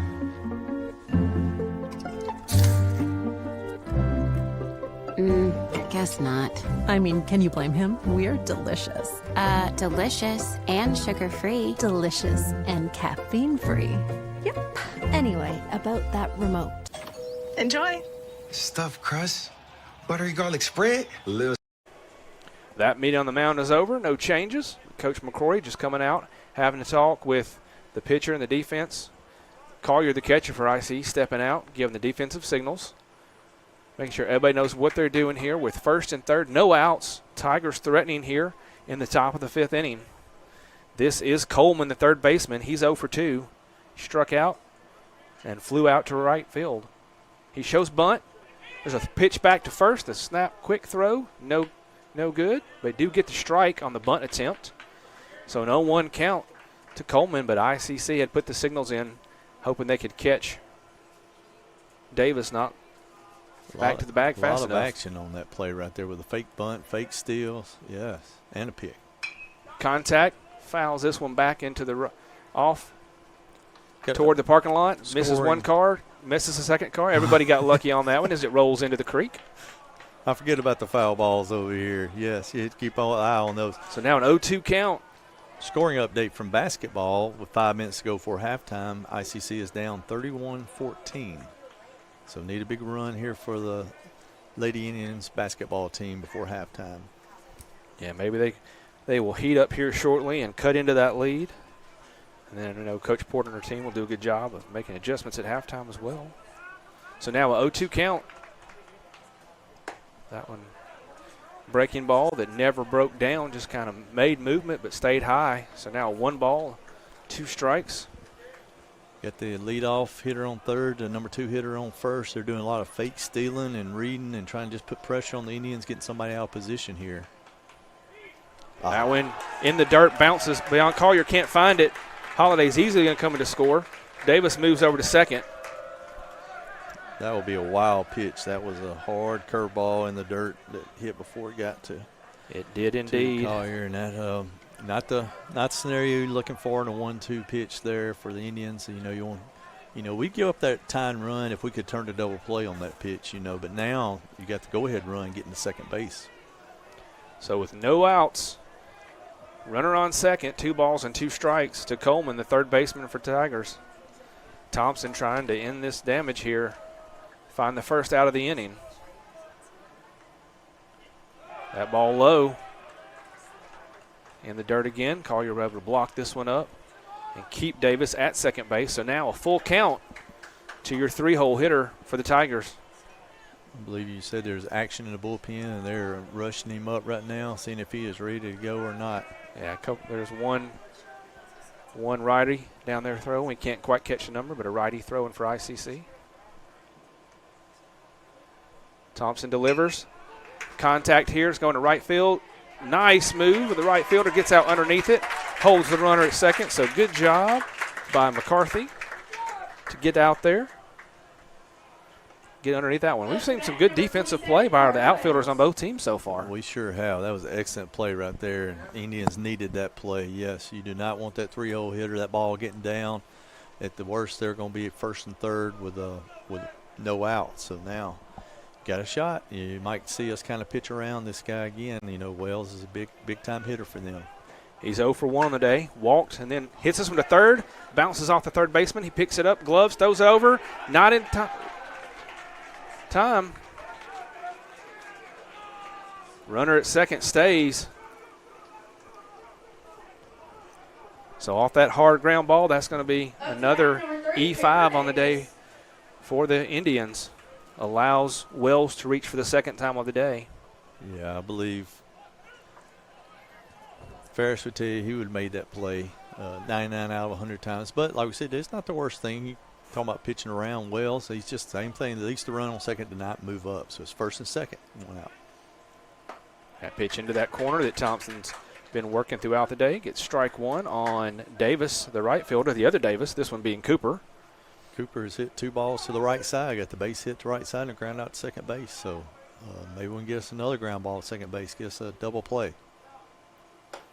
That one he starts to swing out, does not, but still comes in for a strike there in the corner. So Thompson doing a good job of attacking this Davis and getting ahead of him. No balls and 2 strikes.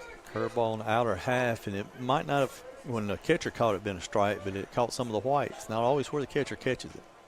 Contact into the shortstop. He's going to go over. He gloves.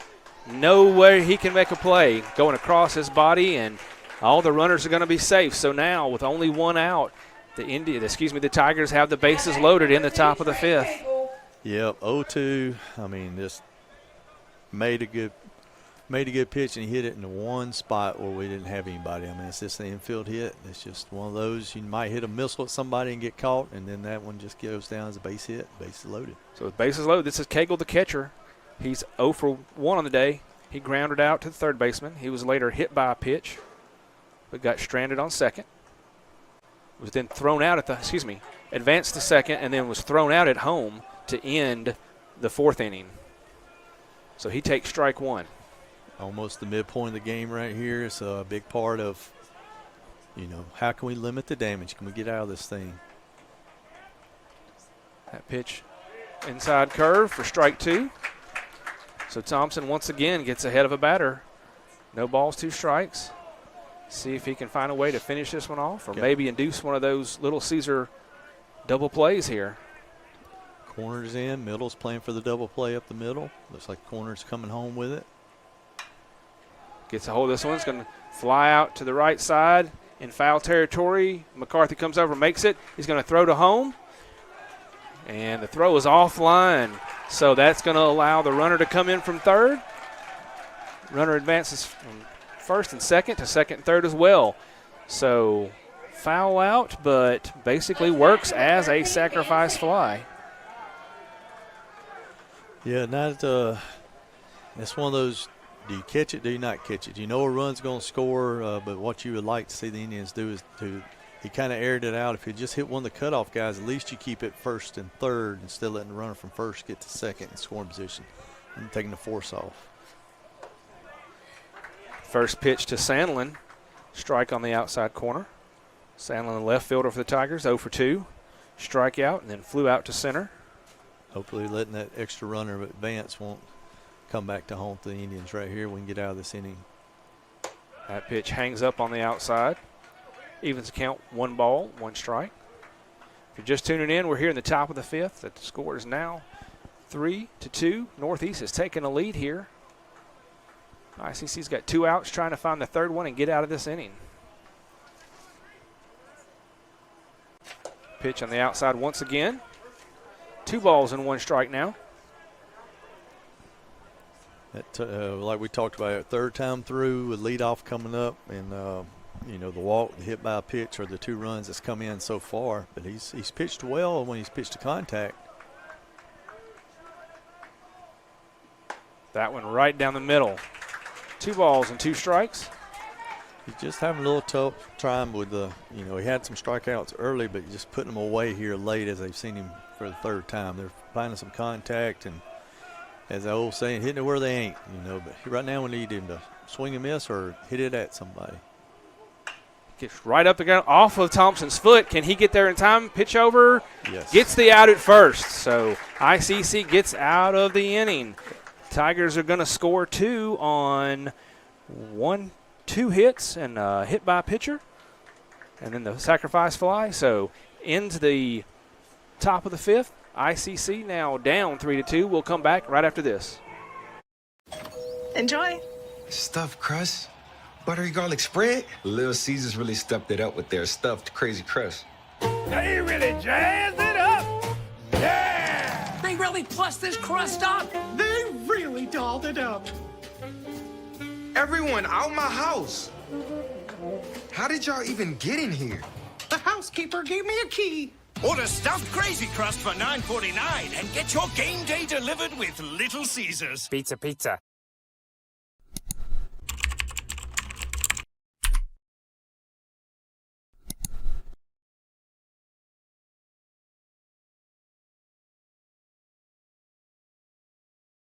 LSU takes it. We'll be back next March.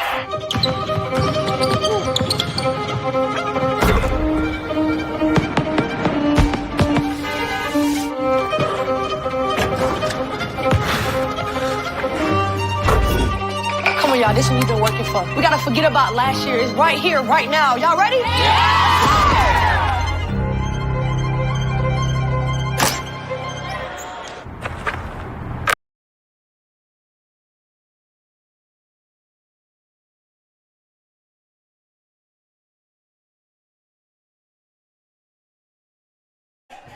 All right, welcome back, ladies and gentlemen. We move to the bottom of the 5th inning. The ICC Indians now find themselves down 3-2 to the visiting Northeast Tigers. This is Ferris, the third baseman, up to bat for Indians. He takes ball 1 on the outside. Same thing for the Indians. We got 7, 8, 9. We need to get back to the top of the lineup for that third time through right here and get to Curtis. Ferris flew out to left field, his first at bat. Gets underneath this one. It's going to lift it up in the air. Second baseman waves at it, blocks the sun, and hauls it in. Man, it's tough. That sun is tough right now. Pop out to 4. First out of the inning. This brings up Morris, the left fielder. He got a leadoff walk in the 3rd inning. Was able to score on the 2-run homer by Treadaway.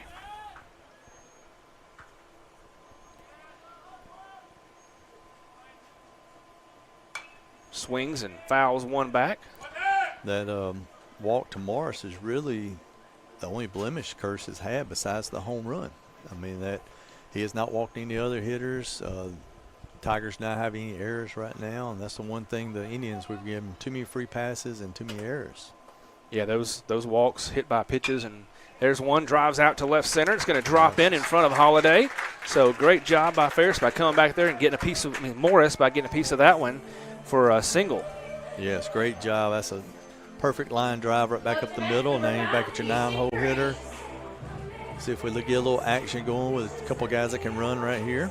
Upstate's score update at halftime. Florida Southwestern 38. ICC is 18. There's your halftime score. We appreciate Cal Brown for keeping us, getting those updates. Green gets on this one, fouls back, out of play. Yes, I can normally, like I said, many different devices, a phone and my iPad and the TV going, but helping do a little color while a live game's going on just doesn't work to watch one. I'm afraid I might say the wrong thing because I do get excited watching sports at times. Oh, surely not. Green fouls this one back as well. He's down 0-2 now. Gore and I talk a lot of times. It's hard just to watch a game without doing a score sheet or without analyzing it. As you've been in, you've watched thousands and thousands of different sporting activities and stuff. But it is these Indians, we have swag. We got 5 more at bats. We're going to keep battling right here. So now the 0-2 pitch from Curtis gets him to swing at one on the outside corner, and he becomes the 4th Renaissance Bank strikeout victim of the day for Curtis. Renaissance Bank, the bank that cares about you. Find out more at renaissancebank.com. Up to bat, number 23. That catcher set up way outside on that 0-2 count, and he actually brought it back over the plate. But good pitch. Curtis has been tough today. He has. He's limited, as you said a little while ago, he has limited his mistakes, and his defense has backed him up. This is Treadway, 1 for 2. on the day. Looks at ball one in the dirt. He grounded out to lead off the game, right back up to Curtis. Then hit the towering 2-run homer into right field about 370 feet into the pines toward the football stadium.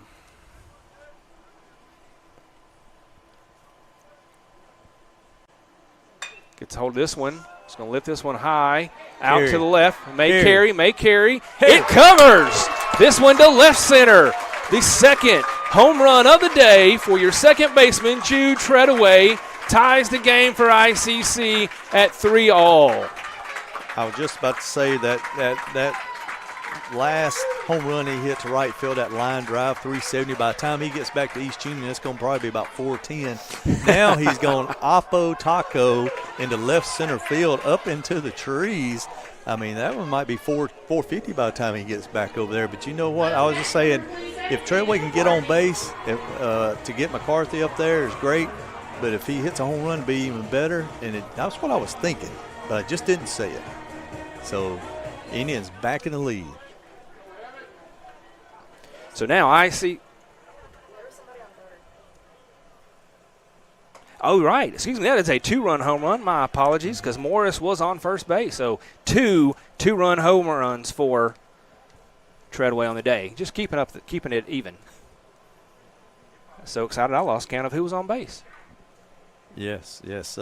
Morris had McCarthy makes contact. He drives to center. Holiday is going to float under that one to end the inning. That ball's hit well, too. Great answer by the Indians there in the bottom of the fifth. Yeah, way to come back and take the lead now, 4-3. We'll take a break and come back for the top of the sixth. Kirk Herbstreit is a man of many talents, not only an athlete and a sportscaster, but also a maestro of the clarinet, a famous speed solver, Piece of cake. a noted cheese connoisseur. Limburger. But his true talent lies in the art of banking. With Renaissance Bank's great products, rewards, and easy-to-use online tools, every transaction is a masterpiece. You might refer to Kirk as a Renaissance man. But I call myself a Renaissance man.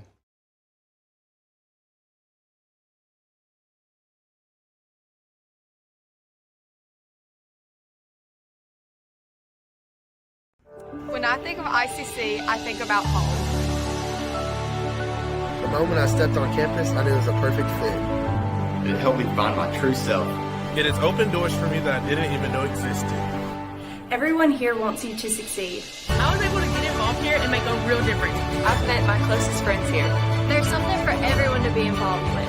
I've gained skills to succeed in the workforce. It's been the best experience.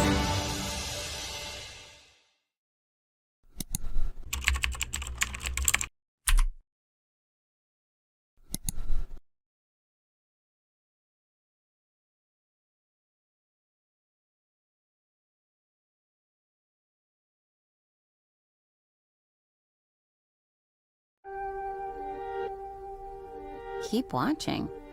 Okay, where's the remote? Ugh, it's under her arm. I'm gonna go for it. So close. Oh, maybe he can get it.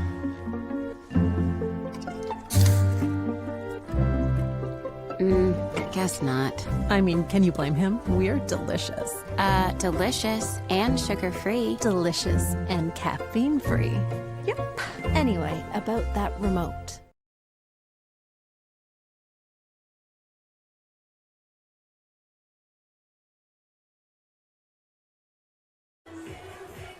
Welcome back, ICC fans. We move to the top of the sixth. We've got a new pitcher for ICC. This is number 31, Will Lipscomb, now on the mound for the Indians.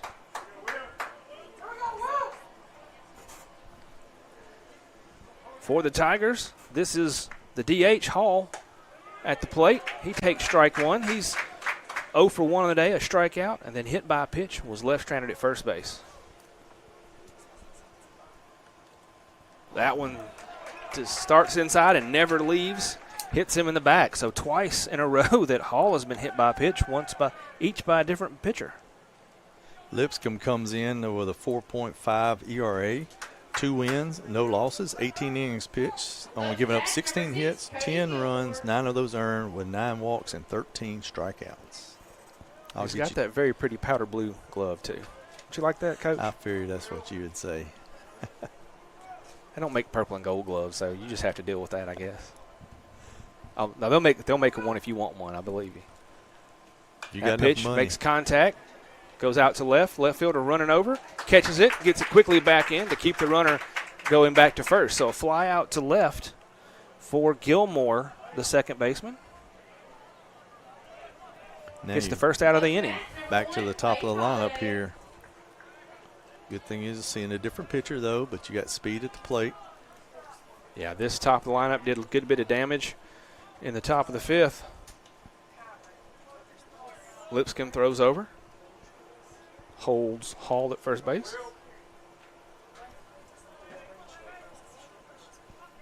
ICC leading 4-3 here. Top of the sixth in game one. A little low on the outside corner. So ball one to Holiday. We saw his speed on display last time around. He walked and then got all the way to third on an errant pickoff attempt. Later scored. Pitch outside again. Ball two. Collier looking at first. Doesn't make a throw, but again, trying to keep Hall as close as possible. Unofficial stats I have for Thompson: 5 innings pitched, 4 hits, 3 runs, 1 earned, 2 walks, and 5 strikeouts. I think Coach Collier will take that 5-inning outing all day of the week. That's called a quality start to only give up 3 runs in 5 innings. Yeah, in this league, that's really, really good. So that's 3 straight balls by Lipscomb to Holiday, and he watches that one with the red light. So now 3 balls, 1 strike to the leadoff batter and the center fielder for Northeast.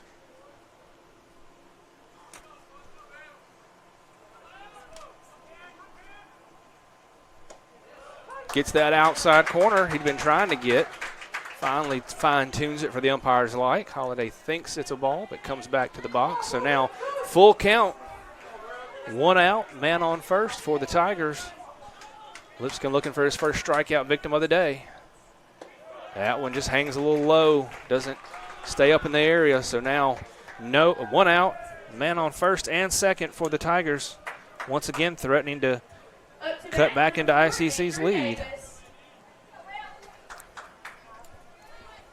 We got to get Lipscomb settled in right here. You got your 2, 3, 4 hitters coming up for the Tigers. They need to limit the damage after your teams gave you a lead. Just pound the strike zone. All it takes is a ground ball, double play, get out of this. Nice curve there for strike 1 to Davis, the shortstop.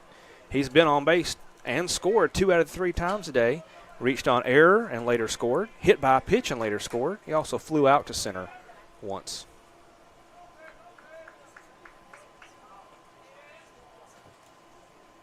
That pitch getting a nice piece of the corner there.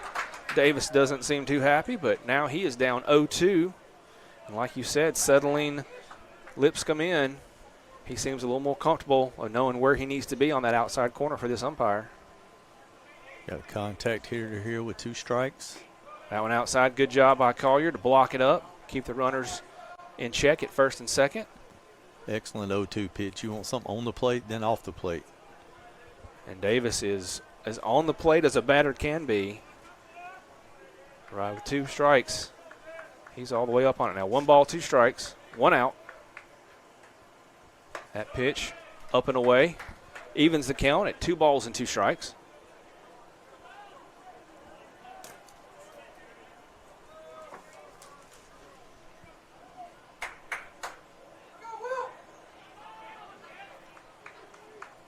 Lipscomb delivers. Contact. Fouls this one back out toward the the soccer fields area. Count remains 2 balls and 2 strikes. Good battle going on right here. Yeah, you got a strong batter versus a pitcher who's only facing his 4th batter of the day so far. That pitch is going to hang inside, hit him in the same spot that he hit Hall. So now, unfortunately for the Indians, bases are loaded with only 1 out. That's going to bring Coach Collier out to have a talk and a possible change. We'll come back in just a second. Kirk Herbstreit is a man of many talents. Not only an athlete and a sportscaster, but also an expert cartographer. an amateur alchemist, a surprisingly gifted poet. What rhymes with encroachment? But his true talent lies in the art of banking. With Renaissance Bank's great products, rewards, and easy-to-use online tools, every transaction is a masterpiece. You might refer to Kirk as a Renaissance man. But I call myself a Renaissance man. They say Diet Coke is a mom's drink. Well, you copied her jeans, her spin, her shoes, her scrunchie, and whether you realize it or not, her music. Now, copy her drink. Drink what your mama gave you. Welcome back, Indian fans.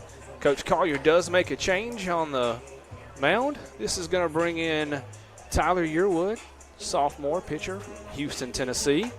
We'll look at some stats on him here in just a second. Just want to remind you that these stats today are being brought to you by your friends at Orthopedic Institute of North Mississippi. Orthopedic Institute of Mississippi, helping you get back in the game. Visit oinms.com. Yep, Tyler Yearwood, number 16, comes in with a 7.52 ERA, 2 wins, 1 loss.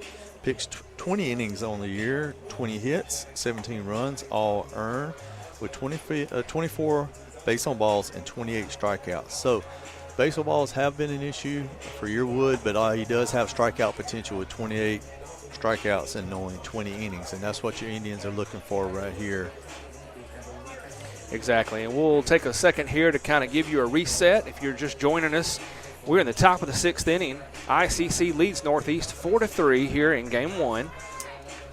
Tigers have the bases loaded with only 1 out. ICC has made a pitching change. Now Tyler Yearwood on the mound, about to face Coleman, the third baseman for the Tigers.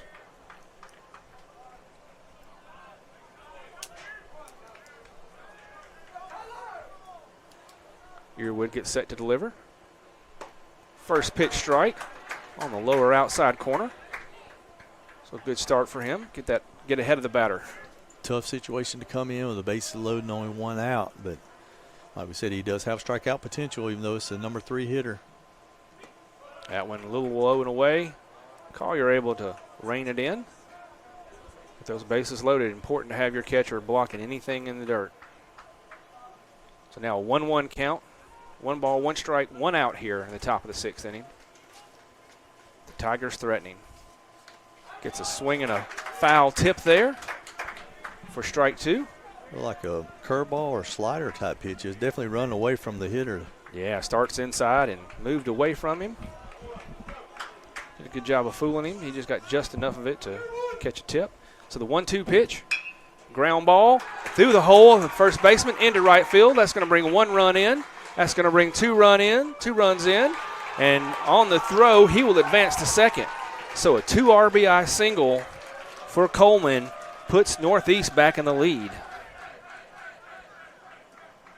Yep, and great job of hitting there by Coleman. Got to give him credit. And, you know, those 2, it's hard coming in that situation, but these Tigers have been battling with 2 strikes all game. But the thing that hurts right there is allowing that base runner to get to second base on that throw right there. We need to go through that cutoff person again. Try to hold him at first. So now still only 1 out. Runners at second and third for the Tigers. This pitch here to Wells. He lifts it up in the air. Second baseman underneath it. Runner at third jukes a little bit but stays put. So pop out for Wells is the 2nd out of the inning. ICC trying to get out of another inning with limiting the damage from the Tigers. That was a huge out right there for Yearwood coming in and getting the number 4 hitter, one of their leading RBI guys, pop out right here. Now, you know, keep it a 1-run game. Find a way. Got to field it. Got to throw it across the infield. And then another great outfield play by the Indians. Pitch down the middle. Offers at it. First base umpire says no, he does not go around. So ball 1 to Davis, the right fielder. He's 2 for 3 on the day with a pair of singles and an RBI. He also grounded out to the second baseman once. Makes contact here. Second baseman is going to move over, scoop it up, throw to first to end the inning. But the Tigers do reclaim the lead. They now are up 5-4. We'll take a break and come back with the bottom of the 6th inning.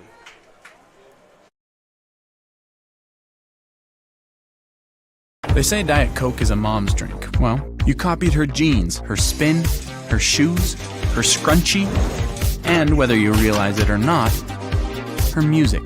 Now, copy her drink. Drink what your mama gave you.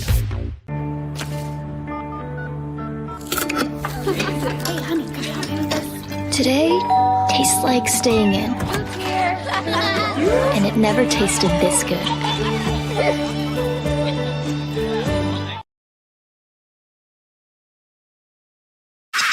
It's the Fast Break Sports Show that starts your day. Mississippi Sports Today, Tuesday through Friday at 9. And if you don't catch it at 9, the MST podcast is on wherever you listen with a team of hosts like no other. For the folks that are listening, I mean, yeah, there is egg salad, but Drew is bringing like a refrigerated, like a pack. So it's going to be refrigerated. Egg salad. Yeah. 24-hour egg salad. Yeah. We're dropping like flies. Join Craig and the guys for Mississippi Sports Today on Super Talk 101.9.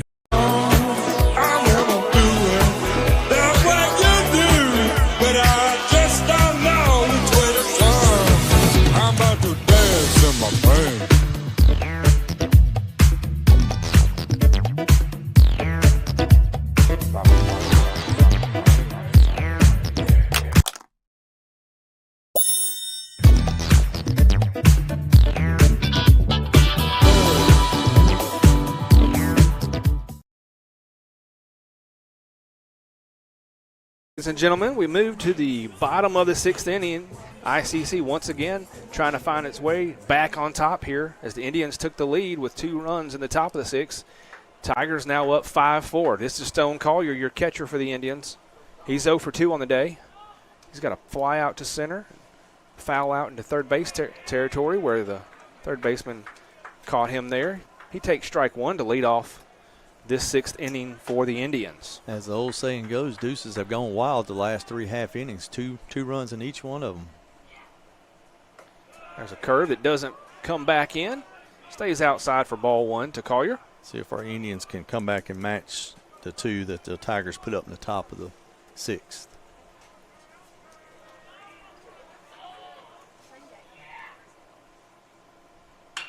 Collier with strong contact, bounces it right over the third baseman, who tries to haul it in but can't. That's a strong, and Collier's going to stretch that one out. Double. Make that into a double, safe at second. So just what ICC needed, a leadoff double from their catcher. Gives them a chance to try to get those runs back. Excellent batting right there. That ball ate up that third baseman. He did all he could just to keep it off of him, but that is definitely a hit. And it went all the way down the line to where Collier was able to stretch it out to second base. Do have a update on the women's basketball out at the national tournament. They are down 39-20 with 8:15 to go in the third quarter. So the second half has started.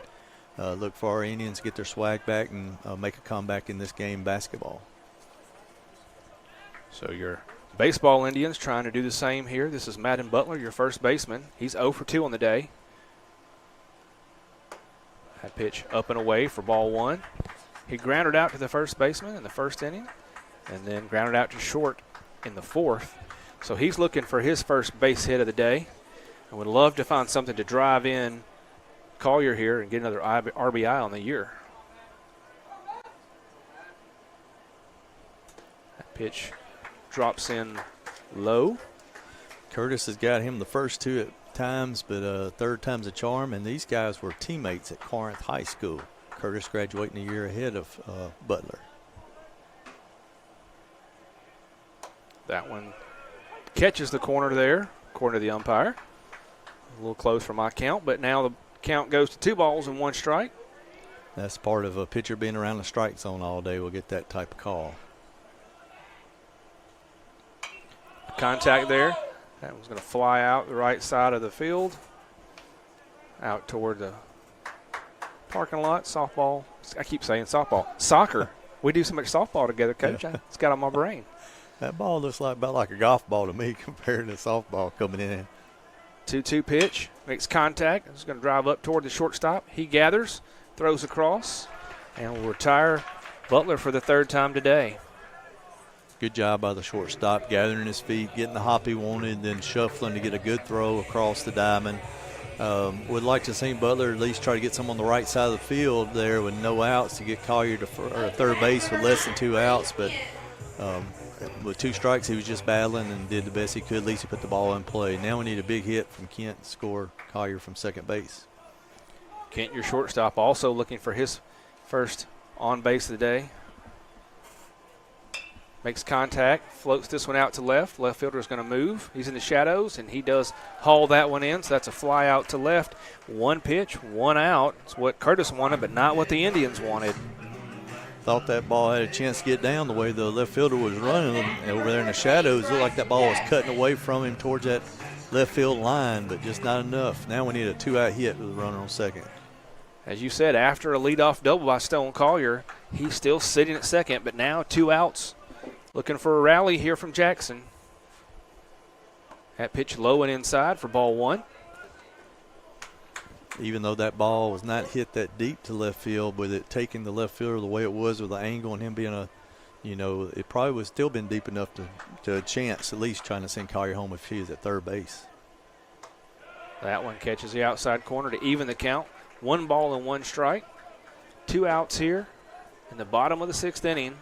ICC down 5-4, looking to tie this back up by driving in that base runner on second. Offers at that one just a bit, but doesn't swing fully, but still takes it for a strike. Now 1 ball and 2 strikes. We know Jackson has tremendous power with 5 home runs on the years, had some really big hits, but he's going to battle here with 2 strikes. That curve doesn't get back in time. Evens the count, 2 balls and 2 strikes. Good job laying off a strikeout type pitch right there. He was going for the K. Now it's all knotted deuces wild. 2 balls, 2 strikes, 2 outs.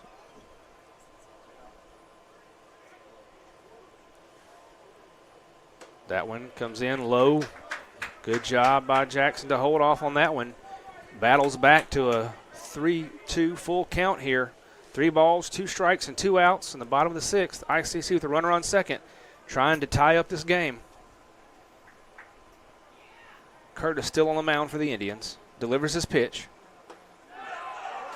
And that one stays low. Catcher started to walk off, thought they'd got the strike off. Curtis can't believe it. He's visibly frustrated. But umpire standing his ground. So a 2-out walk puts men at first and second for the Indians. Only the 2nd walk of the day issued by Curtis. Yeah, that pitch was awfully close, but it must have been at the bottom of the strike zone. It's hard to see from here with the catcher and everything. But, yeah, Curtis was wanting it. They do have action down in the bullpen. Looks like a right-hander getting loose for the Tigers. We'll take a break here as they have a meeting on the mound. When injury knocks you out, Orthopedic Institute of North Mississippi will be there for you every step of the way. We are here to get you back in the game, back in motion, back to your life. Our elite team of orthopedic specialists will work side by side with you, educating you about your treatment plan, utilizing advanced technology, and providing you with a successful path to recovery.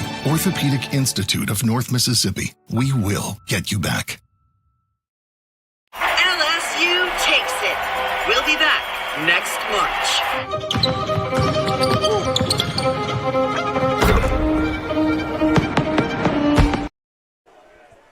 All right, welcome back, fans. No change on the mound, just a discussion. So to reset you, 2 outs here in the bottom of the 6th. ICC down by 1, 5-4. Man on first and second. This one's lifted out to center. Holiday moves back. He floats underneath it, and that's going to be the 3rd out of the inning. So the Indians going to leave 2 runners on base and get no runs in this inning. So we'll take a break and come back with the top of the 7th. LSU takes it. We'll be back next March. Terrible commercial. You got to tie this thing up. Leadoff double. Got to tie it up. You're singing. Come on, y'all. This is what we've been working for. We got to forget about last year. It's right here, right now. Y'all ready? Up here. We're doing it here at Carrollstown. We're going to sing. 5 hits to 5 hits. Ours have been home runs. I was thinking Jackson might run into one right there. But I was hoping he'd make a mistake to one of them. Yeah, him or Butler, somebody might. I was hoping Jackson before the walk would catch one that he wasn't expecting. This is a place to create your future. Make a mistake pitch. And when you get here, you realize you're not alone. Running out of You time meet new here. people and make connections. It's not always about knowing exactly where you're going. Sometimes it's about finding your own way. Yeah, It's McCarthy working in the first together inning, to those build two. something bigger That's it. than ourselves. No. It's hard We work, left but Morris lots of out fun. on base. We come for the quality We left Morris education, on base in the but fifth. we leave with an unparalleled experience. Itawamba Community College. The best start here. That's right. I got it right. That's Are you where I looking messed for a up. I didn't place write down run on him. That's why. That that's creates what we lifelong were doing. That's where I was offering her. A place that feels like home. A place that drives you to new opportunities. That teaches you skills to improve. A place that sets the standard. Still Yearwood. That challenges you to be better every day. A place full of opportunity. We are that place. We are Itawamba Community College, and you belong They just here. getting outplayed. Is that team really good?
LSU takes it.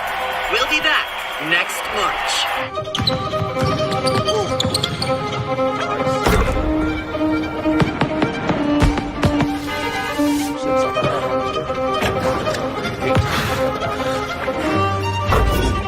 Come on, y'all. This is what we've been working for. We gotta forget about last year. It's right here, right now. Y'all ready? Ferris moved from third base to pitcher.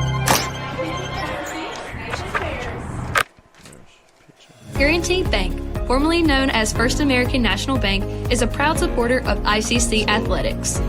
Visit gbtonline.com. Guaranty Bank. We're more than a bank. We're a community. First base is now number 4. That's Glenn at first base. Well, who's he going to be in for? That's a good question. We also got 9. Is he in for at the short. DH? It's going to have to be. 23 is. They say Diet Nobody Coke is a else mom's feels drink. shame. Well, you copied her jeans, her spin, her shoes, her scrunchie, and whether you realize it or not, her music. Now, copy her drink. Drink what your mama gave you. Taking the place of Jackson. I guess he's in the DH spot. Yeah, nobody else. Today tastes like staying in. And it never tasted this good. That's home. That's just like the Ravens. That's just like Pahokee, Florida. That's my second home. I got my degree from there, my first degree, college degree. It's part of my heart, it's part of my soul, it's part of my spirit. And, you know, it's everything. Itawamba Community College, baby, it's everything. It shaped me up to being a great man because it was part of the journey of me becoming the young man I am today. And it's home, man. That's it. Like, I can go there and lay my head down without no problems. Itawamba Community College is the best story here.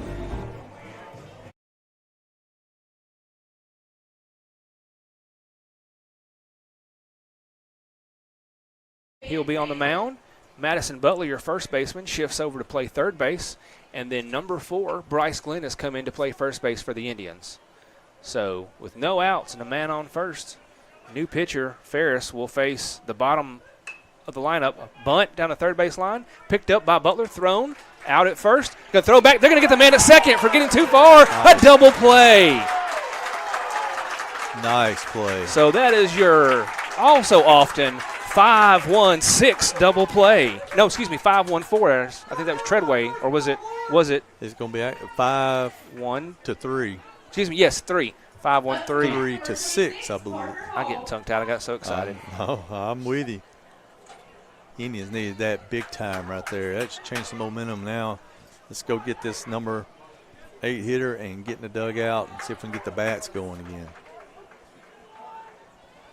5-3-6. Yeah, we see that every day. Yeah, that's common. So you show up to the ballpark, you're looking for something different. Contact, lifts that up to left field. Ferris did his job right there. Get underneath it. And a quick getting the 3 outs by Ferris. And so ICC unconventionally ending the threat there. We'll take a break, come back with the Indians half of the 7th after the 7th inning stretch. LSU takes it. We'll be back next March.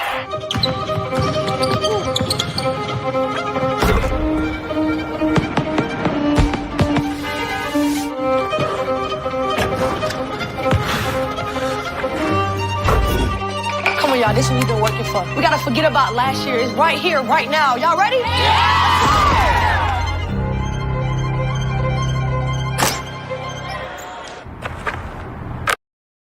Try Little Caesars Stuffed Crazy Crust. Everyone loves it, including Justin Jefferson and all his friends. Stuffed crust?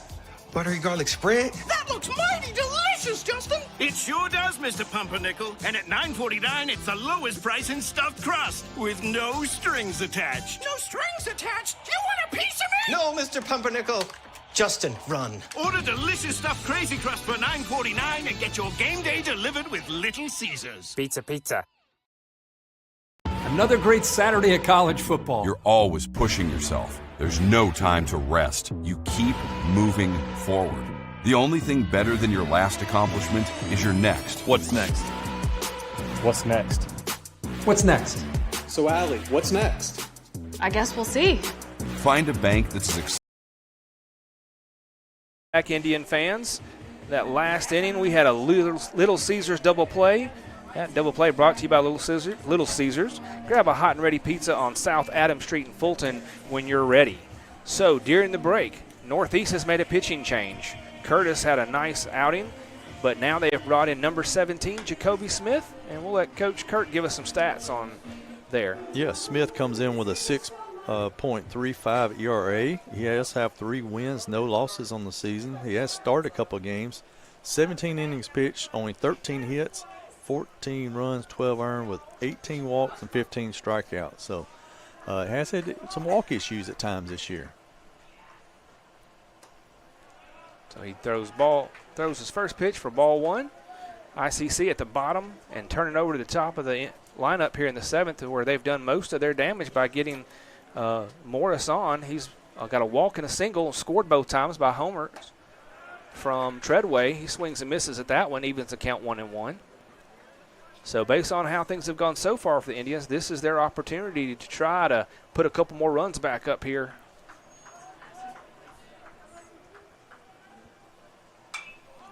Gets a piece of that one, fouls it out toward the parking lot.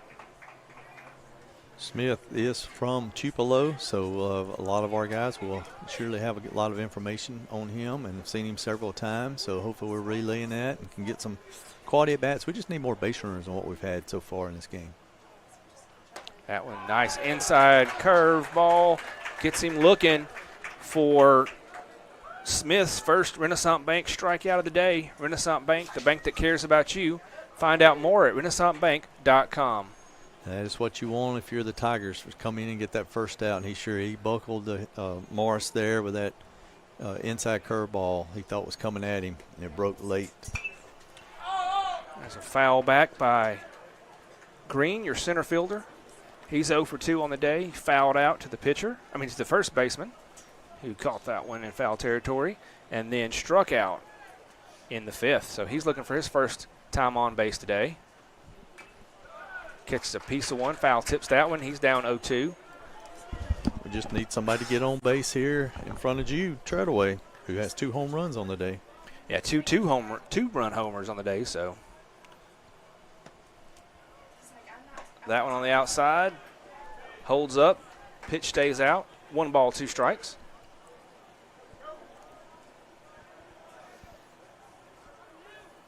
ICC still down 1 run here in the bottom of the 7th. That pitch inside, but does not catch the plate. Evens the count. 2 balls and 2 strikes now to your number 9 hitter, Green. Pitcher's duel we had early to finish up on Curtis for the Tigers. He had 6 innings pitched, 5 hits, 4 runs. All were earned on those 2 home runs. There's a stroke out to right. And it is caught. The left fielder made a last-second dive. I thought that was going to bounce in front of him. So, again, we've seen good outfield play by both teams. And, unfortunately, gives ICC 2 outs already in the 7th. And nobody on base with Treadway coming up. That ball did not get up very high for him to be able to run over there and lay out like Superman for it. But, yeah, Curtis went 6 innings, 5 hits, 4 runs, 4 earned, 1 base on balls, and 4 strikeouts. So he was not giving up much there to the Indians. You know, this guy at the plate's the one who really made him, pay when we did get base runners on. That is strike 1 to Treadway. He has been pacing the Indians today, 2 for 3 with a pair of 2-run homers. So he's responsible for all 4 runs on that board. That one stays up and away for ball 1. I'll say this, too. I'm looking at the radar. Smith is deceptive. He doesn't look like he's throwing hard, but he's been upper 80s, lower 90s. He is very nonchalant type, just loose arm. Not a max effort type guy. That 87 just kind of exploding out of his hand right there. Yeah, that one comes in low. So 2 balls and 1 strike to Treadway.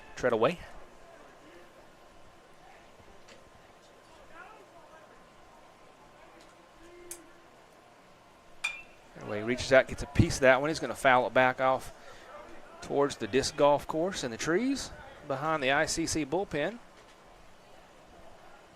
Evens that count up. 2 balls, 2 strikes, and 2 outs. Treadway looking to keep this inning alive for the Indians.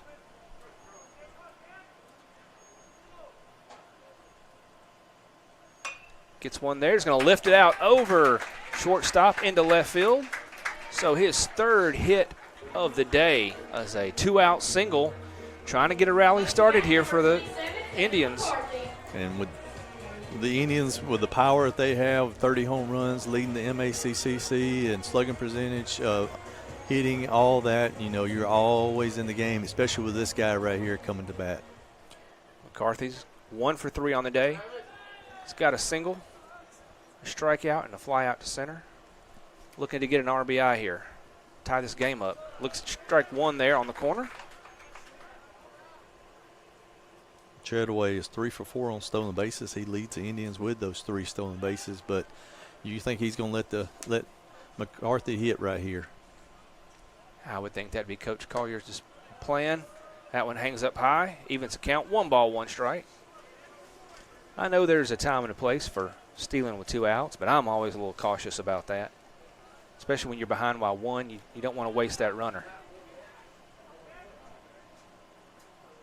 Oh, nice off-speed pitch that gets McCarthy swinging way out ahead of that one. They've done a good job with off-speed pitches against him today. I mean, yes, you want this guy to hit right here because he leads the MACCC in batting average at 418, extra base hits, a slugging percentage. I mean, he's up there in the national lead in some of these categories. 1 ball, 2 strike pitch, swings and misses on the outside, and that's going to end the inning for the Indians. They get no runs on 1 hit. And we will take a break and come back at the top of the 8th. When I think of ICC, I think about home. The moment I stepped on campus, I knew it was a perfect fit. It helped me find my true self. It has opened doors for me that I didn't even know existed. Everyone here wants you to succeed. I was able to get involved here and make a real difference. I've met my closest friends here. There's something for everyone to be involved with. I've gained skills to succeed in the workforce. It's been the best experience.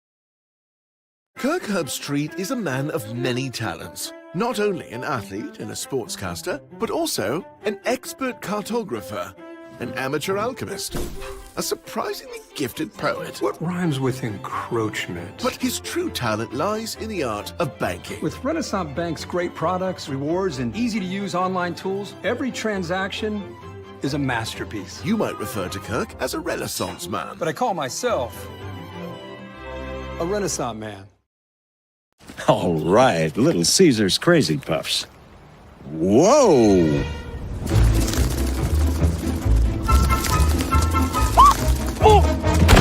Is this little Becky?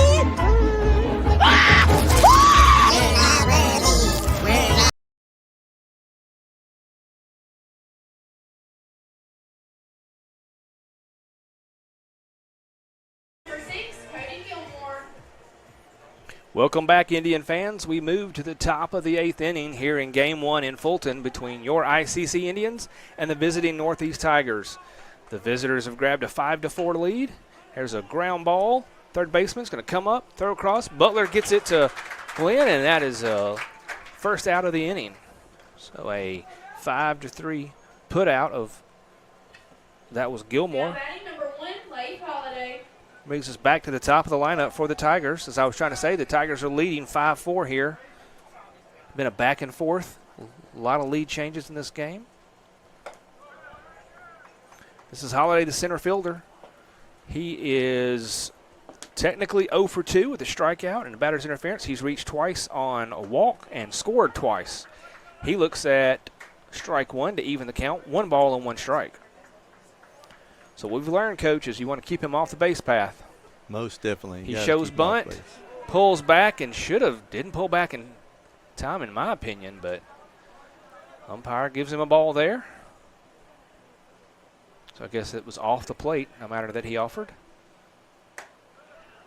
Nice movement on that pitch by Ferris to catch the corner. After ending the 7th inning, Yearwood stats, he got 2 outs. So 2/3 of an inning, 1 hit, the 1 base on balls that led off there in the 7th. But Ferris came in, and got the double play and then the out. So that closes the book on him unofficially. Ground ball toward the hole. Shortstop can't get there. It was third baseman moved over. Butler did. So did Kent. Nobody was going to get to that one. So just a nice in the hole base hit for the Tigers. Yeah, if your third baseman's not able to cut that off, and he was nowhere close to it, the shortstop had no chance with the speed Holiday's got to backhand that ball and get rid of it and try to throw him out. So, and unfortunately, that does put Holiday on the bases. 1 out and a runner on first. Brings up Davis to shortstop. He's reached 3 out of 4 times today. Throw back to first is not in time. He reached on an error in the first. He was hit by a pitch in the 5th and hit by a pitch in the 6th. He scored a pair of the runs today for the Tigers as well. Pitch a little low there. It's going to be ball 1, but this is that part of the lineup that has done the most damage for the Tigers. And again, it has been sometimes self-induced by the Indians. The walks, the hit by pitches have not helped us out. Throw back to first, not in time.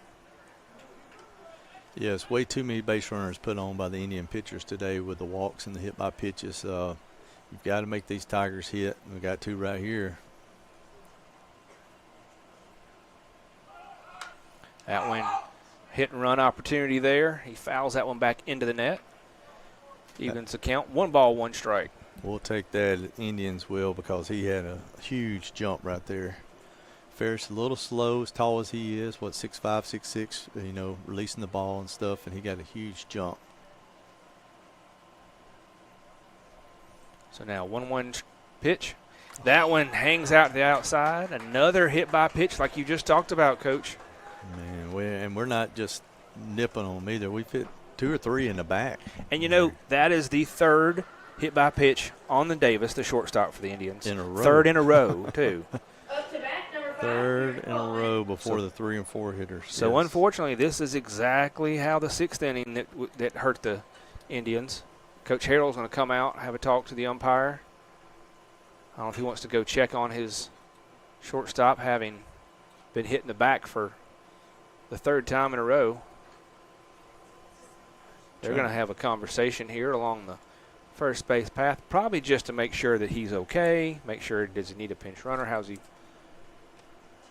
Yes, he's probably checking on him, and I was looking in the bullpen because they do have 2 closers on their staff that both have several saves, and I don't see anybody in the bullpen right now. I thought he might have been taking a little time to get one of them ready to see if they can close this game out.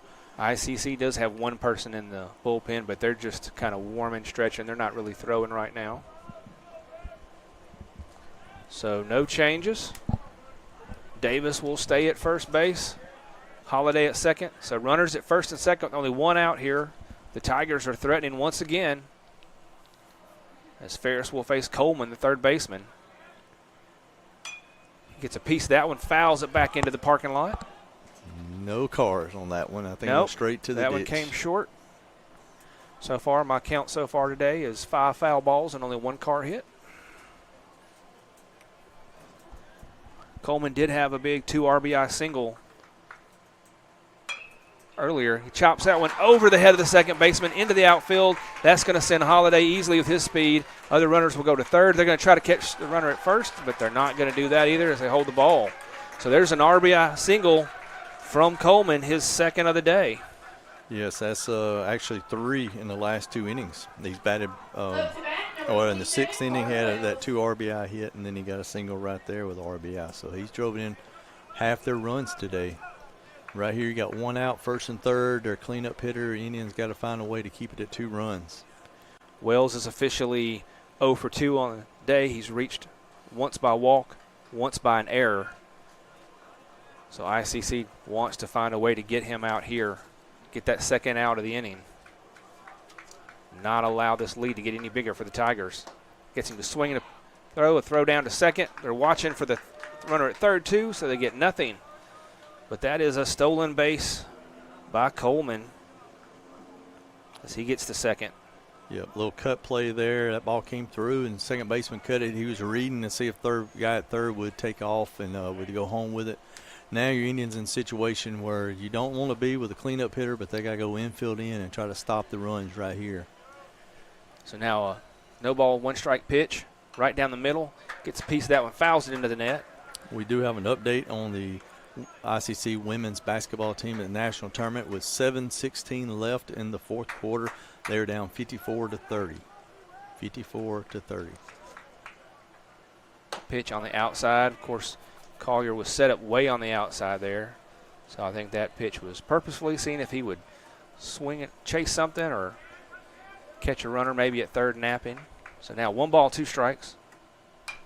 He reaches out to one that would have been ball 2. Fouls it off. So the count remains 1 ball and 2 strikes to Wells, the first baseman for Northeast. Great pitch there by Ferris. Even better job by Wells just to foul it off once he decided to swing at it. You got a good battle going on here. That one tries to go low in the corner. Drops off too much. Evens the count. 2 balls and 2 strikes. Wells is the RBI guy. You wonder now that you're 2-2, you're trying to pitch around him, but, Davis on deck with 2 hits. That pitch right down the middle of the plate. He makes contact, delivers it deep into center field, caught and out, but that's going to be deep enough to easily allow the runners to score. So that's a sac fly to center. RBI for Wells, as that'll bring Davis in to score, and that'll send Coleman on over to third base as he tagged as well.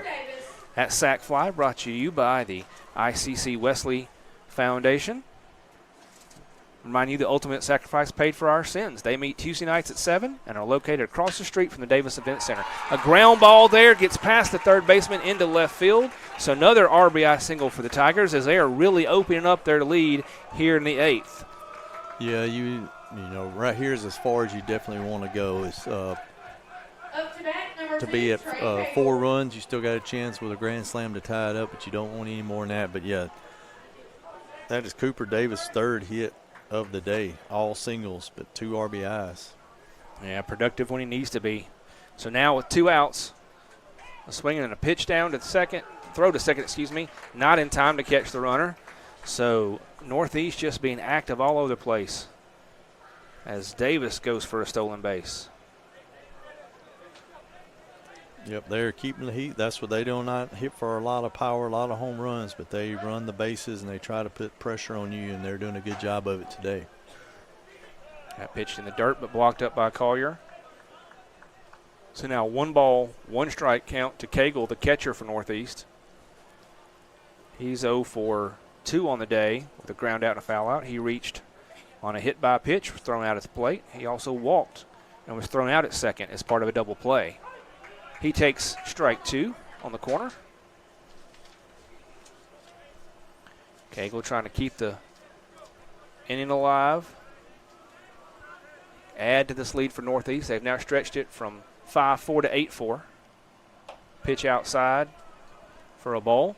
Ferris had a little trouble there with his landing foot. He's kind of slipped. I'm not sure if it's just the... Maybe that same spot that Curtis had trouble with earlier, perhaps. Could be, just drying out with the wind and having a little bit more sun the last couple of days or whatever, and just not enough moisture to get a grip. Pitch down low. A appeal. He said he did not go. So now we push to a full count. 3 balls, 2 strikes, 2 outs here in the top of the 8th. Northeast leading 8-4 over your Indians. Runner on second. Cagle at the bat for the Tigers. Pitch low in the dirt. Ball 4. That walk is going to add another base runner for the Tigers. It's two totally different type offenses today. The Indians have scored their 4 runs on two-run home runs, and you wouldn't say, you're just watching the game, the Tigers have just pounded it all over the field today. A lot of singles, sacrifice flies. They've done a lot of good situational 2-out hitting and 2-strike hitting, and Indians gave too many free passes, and they've come up clutch when they needed to with those singles. Add inside pitch there to Sandlin, the left fielder, is in for a strike. You're right, Coach. The Tigers have taken advantage of the freebies that ICC has given. They have not wasted them, and at the same time, they've not given us any either. So. That's exactly right. Yeah, their pitchers have done a good job of pounding the strike zone. Throw back to first is not in time to get Cagle. We've had very few base runners today. The time, like we talked about, that McCarthy, one of our leading hitters in the 2-hole, has not had anybody on base any of his at-bats today until that last one where Treadaway got a single. So he went 3 at-bats with nobody on base. That one golfed up high, shortstop, moving back. And he loses it. And left fielder comes in, and he gets the catch. So a little harder than it should have been on there. Indeed, but it does end the inning and ends the scoring for the Tigers. They're going to get 3 runs on 2 hits and a hit by pitchman, and a couple of hit by pitch and a walk. So we'll take a break, come back to the bottom of the 8th. Guaranty Bank, formerly known as First American National Bank, is a proud supporter of ICC athletics. Visit gbtonline.com. Guaranty Bank. We're more than a bank, we're a community.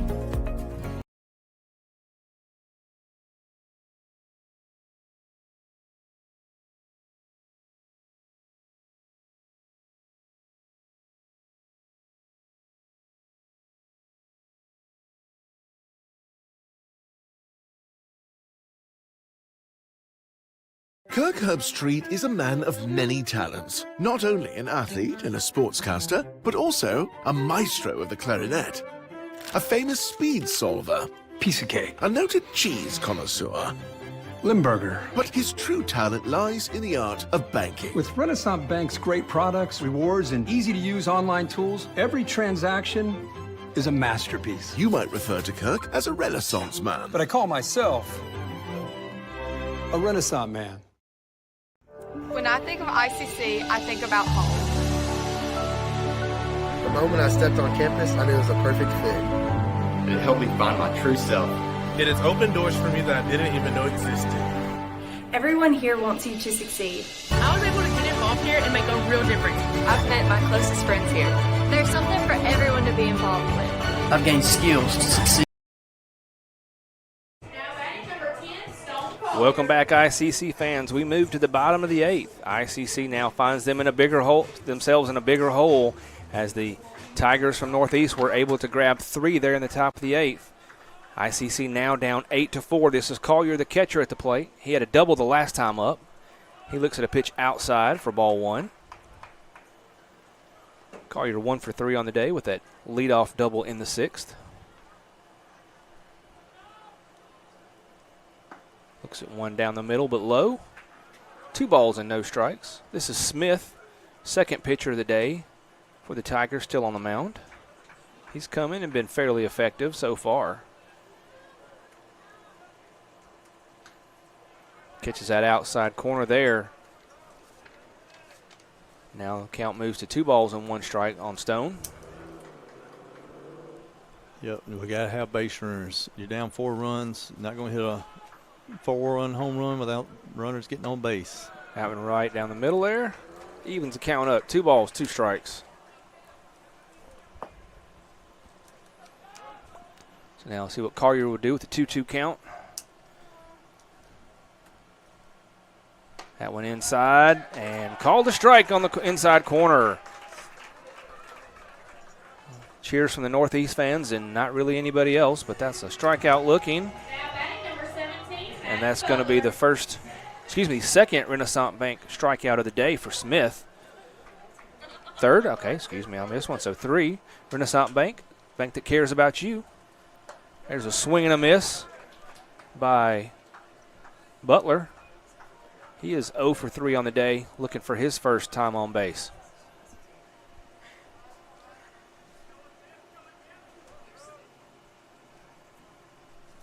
That pitch way inside, but stays off of Butler. 1 ball, 1 strike. Smith has done exactly what they want. He's come in and thrown strikes in these last 2 innings. He's not walked anybody. He has 3 strikeouts right at you. Got him. Another one there. 1 ball, 2 strikes now to Butler. As Smith is looking to get back-to-back strikeouts here in the 8th. Now too far inside, evens the count. 2 balls and 2 strikes. As you said, ICC's got to have some base runners, and that's something we've struggled with today. 2-2 pitch. Right down the middle, looks at that one. So that's back-to-back looking strikeouts for Smith. Gives him 4 on the day. 3 of the 4 looking. That's what I have on my score sheet. With You're right. He got Morris looking. To the first batter, yep, looking. So ICC running out of at-bats and outs here in game 1. Down to the last out in the 8th inning. This is Kent, your shortstop. He's 0 for 3 on the day. We said a good crowd out here, beautiful weather. We got more people coming in. We still have another game after this. It'll be a 7-inning game. These 2 play until that umpire yells ball game. It's never over. There's no clock on this game, so still a lot more excitement to go in this bottom of this inning and 9th inning. That is the great thing about baseball, softball as well. You don't have that clock. You just keep playing. You've always got an opportunity as long as you don't have that 3rd strike of the 3rd out in the 9th inning, you're ready to go. So 2-0 count. That one stays outside. So Kent finds himself ahead 3-0. And with a need for base runners, you got to expect a red light here. Smith hasn't shown any control problems, but you never know. He might give us a freebie. That catches the corner there. Makes the count 3 balls and 1 strike. ICC trailing Northeast 8-4 in the bottom of the 8th. That pitch way outside is ball 4. And so by my count, that is the first walk of the day for Smith. First time on base for Kent, but gives ICC a base runner, gives us an opportunity here. And this will be number 4, Bryce Glenn, who checked in defensively to play first base. He's going to be batting in place of Jackson, the DH. So this is his first plate appearance of the day for Glenn. See what he can do with 2 outs and a man on first. Smith throws right down the middle. Ball bounces off the catcher, but Kent stays at first.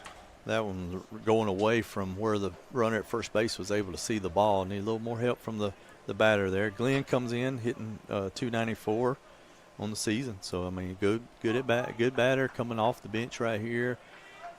See if he can spark something. Keep a 2-out rally going. Looks at one. Pretty pitch. He thinks, you look at it, the body language, you know he wanted to swing at that one after it went by him. So evens the count, 1 ball, 1 strike with 2 outs here in the bottom of the 8th. Glenn is your batter. Looks that one by for strike 2. So we've talked about how deceptive Smith is, both on his speed and his location. He's getting a lot of batters to strike out, and a lot of them are just looking at it. So down to the last strike of this inning. We'll see what Glenn can do to battle and stay alive here. That one low and away, evens the count. 2 balls and 2 strikes. He has a nice, smooth delivery. Just looks effortless out there, and it's still popping 87 here several pitches into his 2nd inning. Already got 5 outs during his relief appearance. That one comes way inside. Almost wish Glenn could have held on and maybe taken that one for the team, but he turns out of the way. Coach Collier's kind of laughing down there in his box. I think he thought the same thing I did. What are you doing there, young man? But does give a full count, 3 balls and 2 strikes. Part of that has to do with us hitting 5 of the Northeast Tigers today from our pitchers. So makes contact, drives this one out to center. Holiday back steps, and hauls it in for the 3rd out. Ball is hit very well, right on the nose, but right at him. So that ends the opportunity for the Indians in the 8th. They're down to their last inning. Got to see if we can come up with a 1-2-3 ninth and then get some runs on the board. We'll take a break and come back with the 9th inning. That's home. That's just like the Ravens. That's just like Pahokee, Florida. That's my 2nd home. I got my degree from there, my 1st degree, college degree. It's part of my heart, it's part of my soul, it's part of my spirit. And, you know, it's everything. Itawamba Community College, baby, it's everything. It shaped me up to being a great man because it was part of the journey of me becoming the young man I am today. And it's home, man. That's it. Like, I can go there and lay my head down without no problems. Itawamba Community College, the best start here.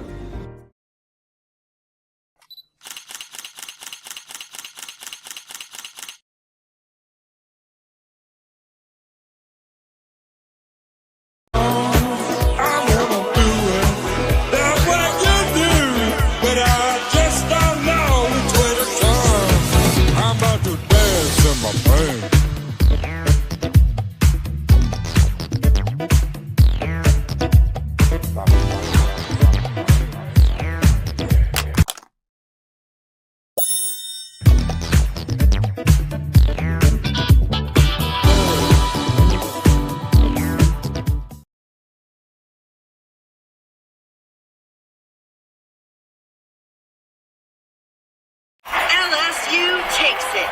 We'll be back next March.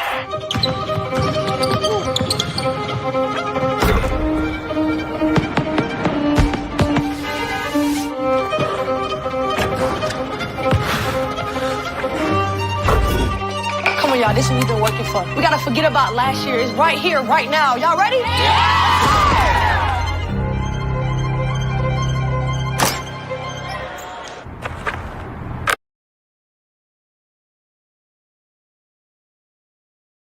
Guaranteed Bank, formerly known as First American National Bank, is a proud supporter of ICC athletics.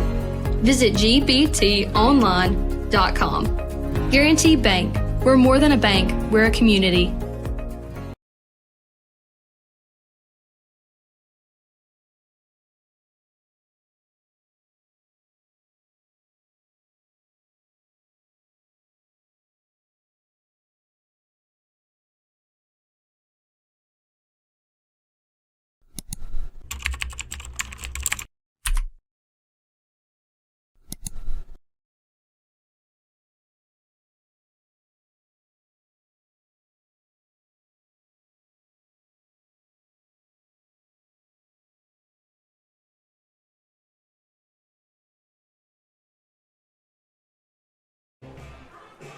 Welcome back, Indian fans. We move to the top of the 9th. ICC trailing Northeast 8-4 here in Fulton. Looking for a quick 1-2-3 inning at the top and then maybe get some runners on and tie this game up. There is going to be a new pitcher in the 9th inning for the Indians. This is going to be number 30, Dixon Webb, pitcher out of Oxford, Mississippi, the sophomore. as he's taking his warm-up pitches. He will face the 8-9-1 batters for Northeast. That's going to be Hall, Gilmore, and Holiday, and hopefully that's the only 3 batters he faces today. Yes, Dixon Webb, a right-handed pitcher, number 30, as you said, from Oxford, comes in. This is his 4th appearance, 2.1 innings pitched, 2 hits, 2 runs. Neither of those were earned, 3 base on balls, and 1 strikeout. So he is a short-time reliever, getting some action right here to hold them where they're at. We do have an update with our women's basketball team at the national tournament. Our Indians go down fighting 61-36, losing to Florida Southwestern State College. So outstanding season by Coach Porter and her staff and team comes to an end. We are still proud of them and all their accomplishments, being the Region 23 champions this year, and they just showed fight, and just getting out to Casper, Wyoming was just a huge accomplishment for the women's basketball program here at Itawamba Community College. It was a great season. They finished 2nd in the regular season standings. They were the number 2 seed in that Region 23 tournament and just burned through it with 3 dominating wins to take that Region 23 championship. We're very proud of them, all the players, the managers, the coaches, everybody that has worked to help them out this year. So now there's a quick 1 ball and 2 strikes to Hall, the designated hitter. Yeah, that was a nice breaking ball there by Webb. Yeah, Hall wanted to swing, and then he tried to pull back, and it still got him on that corner. That pitch low and away, bounces, but nobody on base, so no damage done. So Coach Collier will walk over and pick that up off the warning track area. So now 2 balls and 2 strikes to the leadoff batter here in the top of the 9th. Webb delivers. That one floats up high, doesn't come down in time. So full count to the leadoff batter, Hall. He's been on base twice, both hit by a pitch, scored 1 run. He also struck out and flew out. He grounds 1 foul in toward the ICC dugout over by the fence. Saw Casey Smith jump out of the way on that one. She's out there taking photos today for ICCimages.com. You can go there and find images from this game.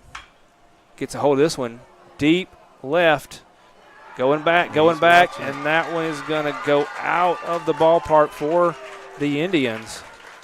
And that's going to be a home run for the DH, Hall. He hit that ball high, and it just kept carrying and carrying and carrying. That is his 2nd home run on the season for Parker Hall out of Hazel Green, Alabama. And that does, unfortunately, push the lead to 5 for the Tigers. ICC now finds itself down 9-4. So no outs. And we go to the 9-hole hitter, Gilmore. He is 2 for 4 on the day. He's got a pair of singles. He's also flown out and ground out to third baseman. Webb's first pitch catches the outside corner for a strike. Quickly looking through my score sheet here, I believe that is the first extra base hit for the Tigers on the day. I agree. They have 8 runs, and they've all been on singles or sac flies. That one through the hole past the third baseman into left field. Just finding all the holes right now. So that's a single for Gilmore, his 3rd of the day. So that's your 9-hole hitter doing what you said he's supposed to. That 9-hole hitter is supposed to be your 2nd leadoff, get on base and let that top of the order push you around. So no outs and a runner on first for the Tigers. Here comes Holiday. He's been on base 3 out of 5 times today, all by walks, and he's scored every time. He hits this one deep left. It's going to cut foul. Going to go into the ICC bullpen. Caught by the bullpen catcher there. Yeah, catcher made a nice play, didn't he, in the bullpen? I was wondering, I saw him moving. I thought he caught it or either blocked it up. But, maybe the Tigers are getting all their hits out here in the first game if they're going to keep hitting, But, yeah, it did. That solo home run is it's really, really huge to get to 5 runs. It's going to just make it that much tougher. But, these Indians are going to go down fighting. They just need to limit the rest of this inning. Holiday gets one, grounds it up to short, to 2, to first, and gets the Little Caesars double play. Definitely what the Indians needed there. And if you need a little something to eat this evening after tonight's game, head on down to Little Caesars on South Adam Street in Fulton. Grab you one of those hot and ready pizzas. I like the pepperoni ones. Which one do you like, Coach? I am a cheese or Canadian bacon type guy. And I do like Canadian bacon, the ham with some pineapple every once in a while, too. I'm a big pineapple pizza person. Some people don't like that, but I'm big at it. Dana and I, we do pizza a good bit. We like the barbecue pizzas and different kinds of pizzas. So 2 outs. The Tigers down to their last batter of the game. This is Davis, the shortstop. He's been on base 4 times today, once by error. The last 3 times, all by being hit by a pitch. So he's looking to see if he can't get that weird 4-for-4 hit by pitch. He fouls that one back, and now he's got a 1-ball, 2-strike count. That's exactly right. He and he scored 3 runs. You know, that first run in the first inning, it's huge right now with that error. You know, got on by error, but then he scored 2 hit by pitches and scored 2 runs off both of them. 2 of the 3. Ball in the dirt bounces away, but no one on, so no damage. Evens the count. 2 balls and 2 strikes with 2 outs here in the top of the 9th. ICC looking to get this 3rd out and end any more risk of the Tigers adding to their lead. Webb delivers. Gets him to foul one toward Coach Collier over there on the edge of the ICC dugout. Count remains 2 balls and 2 strikes. Definitely like to end it right here because Coleman has been hot. He's got 2 singles and 3 RBIs his last 2 at-bats. So like to leave him there till game 2. That pitch, another one low and away that bounces. So now a full count to your number 2 hitter, Davis. Hasn't got to swing the bat much today because he's been hit so many times, but he's going to look to keep the inning alive for the Tigers. He makes contact, flies this one high. Shortstop moves back into the grass, gets underneath it, and gets the 3rd out and ends the scoring opportunities for the Tigers. So after 8.5, ICC's got to look here to score 5 to tie in the bottom of the 9th. We'll be back in just a moment. Tomorrow. Tomorrow is what we anticipate, what we work for, what we want to improve. At Itawamba Community College, we offer the courses, pathways, and the training that can help turn your vision of tomorrow into a reality. So why wait? Your tomorrow can start today at Itawamba Community College. The best start here. Kirk Herbstreit is a man of many talents. Not only an athlete and a sportscaster, but also an expert cartographer, an amateur alchemist, a surprisingly gifted poet. What rhymes with encroachment? But his true talent lies in the art of banking. With Renaissance Bank's great products, rewards, and easy-to-use online tools, every transaction is a masterpiece. You might refer to Kirk as a Renaissance man. But I call myself a Renaissance man. That's a fast guy, too. And we are here in the bottom of the 9th. ICC trailing Northeast 9-4, looking for some magic in the bottom of the 9th to try to walk this off against their arch rivals from the MACCC. The Tigers have elected to bring in a new pitcher here in the 9th, closer, number 21, Montgomery. And we'll let Coach Kirk give us some stats on him in just a minute. Meanwhile, he will be facing the 7, 8, 9 batters for ICC, Ferris, Morris, and Green. Connor Montgomery comes in from Fred Page High School in Tennessee.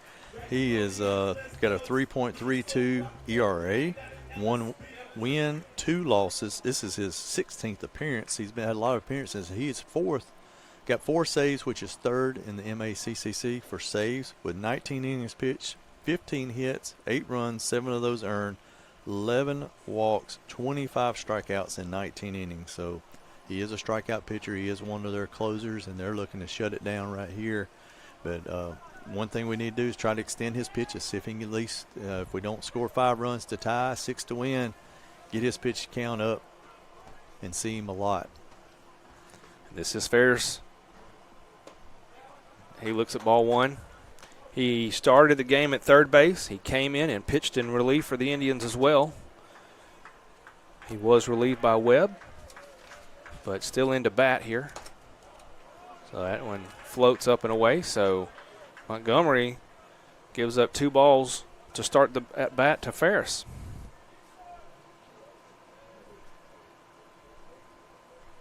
That one low and away, but on the corner enough for the umpire. So 2 ball and 1 strike now. To Ferris, who I'm assuming is in the DH position at this point. He gets underneath one, skies it up. Pitcher runs in. Montgomery settles underneath it, and he catches it. So Ferris goes down with a pop out to the pitcher. And ICC down to only 2 outs left in this game. So bring up Morris, the left fielder. He's been on base twice today and scored twice. He's got a walk and a single. And like I said, 2 runs. So one of those guys that has been on base, and ICC needs him to do it again here. That first pitch stays inside. With Montgomery coming into the game, that will close the book on Jacoby Smith, who had 2 excellent innings for the Tigers. That pitch right down the middle, evens the count 1-1. His 2 innings pitch, he only got 1 hit, no runs, 2 walks, and 4 strikeouts, actually. That one catches the lower right-handed corner. Pitchers have been getting that call all day. One walk, 1 base on balls, and 4 strikeouts. Yeah, I have that as well. Yep. So Morris now 1 ball and 2 strikes. Looking to keep his at bat alive. That one low on the inside, evens the count. 2 balls and 2 strikes. Dude, Montgomery has that short arm almost like a catcher, and he comes straight over the top. You don't see this a whole lot anymore. Pitchers, most of them are 3/4, straight over. Morris gets a piece of that one, fouls it back into the netting. It's kind of one of the new trends with the Garrett Coles and some of those in the MLB of coming over the top of where they're getting that 4-seam fastball with that carry to it now back. Where and maybe keep the batters from seeing it as quick as well. Oh, gets a piece of this one. He's going all the way out toward the scoreboard, but it's going to be just shy as the left fielder, Sandlin, gets underneath it on the warning track. So that's a fly out to left. Thought he hit that ball a lot better than that. He just did not carry. He did not have any back spin. That ball had more of a little top spin and got out there about halfway and just started diving back to the left fielder. So ICC down to their last at-bat of the game. They got a pinch batter. This is Clayton coming in place of Green. Number 29, Jack Clayton, a freshman from Amory, Mississippi. Utility player, getting an opportunity here to try to create a spark and find some way to keep this game alive for the Indians. They are down 9-4, bottom of the 9th with 2 outs of game 1 here today versus the Northeast Tigers. And this is not a save situation for Montgomery, even though he does have 4 on the year. Pitch 1 is pretty as it moves over and down, catches that inside corner on Clayton for strike 1.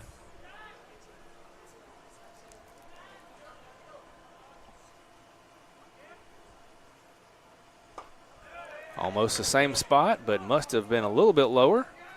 Doesn't get the call there, so 1 ball, 1 strike to Clayton.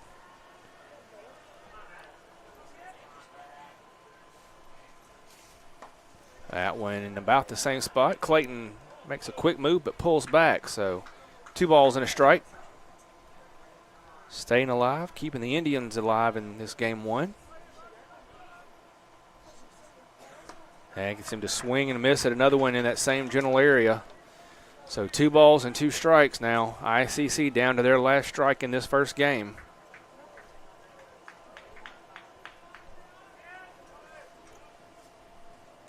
Makes contact, drives that one out to right center. Over the second baseman. Right fielder is going to get there eventually. So a 2-out single by Clayton. Exactly what you want to get from a pinch batter. Keep the inning alive, keep the game alive. Moves it back to the top of the lineup for the Indians. You like to see that spark out of the Indians, keep fighting until that last out. You know, get it back to Jude. We know he's already got 2 of these 2-run home runs. Why not go for 3? He's been the man for the Indians today. 3 for 4 with a pair of 2-run homers. Hoping he can do it again here and cut into this lead. He gets one good stroke. It's going to go all the way out to the wall. It's going to be short, but it'll bounce off the wall. The center fielder gets there. He throws in, but that's going to be a double for Treadway, who continues his hot day at the plate today. So the Indians still alive in this thing. 2 outs, but a man on second and third, bringing up McCarthy, one of your best power hitters for the Indians. Up to bat, number 27, Evan McCarthy. We talked about the start of the game, how the ball must look like a beach ball to McCarthy coming in after the week he's had, but, I mean, it must be like a basketball to Jude today. Because none of those balls he's hit have been just barely hit. They've all been smoked, line drives, barrel. That one's going to bounce off the catcher's mask. A little indecision there on the part for the runners. They don't take off, and they go back. So they hold. The wild pitch doesn't damage the Tigers at all. As that pitch, I don't know if the catcher, Cagle, just didn't see it. It never hit his glove. It just bounced right off his mask. That pitch, another one outside. This time the runner is going to come from third. So a second wild pitch in a row is going to allow Clayton to come in and score. Like to see that fight from the Indians. Just keep playing. Yeah, you got to get them one at a time when you're down like this. That also is going to allow Treadway to advance to third on that wild pitch. So Indians still fighting in this thing, now down 9-5 with a runner on third. Another pitch that's kind of low for Montgomery. So 3 balls and no strikes. Good excitement here in the bottom of the 9th inning, Indian fans. That one inside corner for a strike. So 3 balls and 1 strike to McCarthy. We know he can make this a 2-run game with 1 swing. He gets one down the middle, gets a piece of it. It's going to foul out to the right side. Going to go into just over the fence there, into some fans hanging out there. So now a full count. 3 balls, 2 strikes, 2 outs in the bottom of the 9th. ICC down by 4. They got a man on third and one of their better hitters at the plate. Let's see if they can have a little more magic and extend this game. He gets one on the inside. He turns on it. He's going to drop it fair inside the left field. The left foul line. So a 2-out single by McCarthy, RBI, and keeps this thing going to ICC. Now down 9-6. Great job of pulling his hands inside on that ball. McCarthy has not had, his best day compared to the standards. We know what he's done all year, but that is a big RBI for him for confidence going into game 2. And like I said, it's a 3-run game. You just need one more. Your tying run is in the on-deck circle. We just got to keep him moving. This brings up Stone Collier, the catcher. He's 1 for 4 on the day with a big, powerful double off the wall. He takes strike 1 on the corner. He was a strikeout victim to Smith his last time up. See what he can do here in this high-pressure situation. That pitch right down the middle and twists him up. So now he's quickly down 0-2. ICC once again down to its last strike. But an opportunity to keep the game going if Collier can make contact here. They set up on the outside and don't get him to chase and don't get the frame job either. Here's some moans from the Northeast fans, but that was clearly a ball. Good job by Cagle to try to frame it. So 1 ball and 2 strikes now to Collier, your catcher.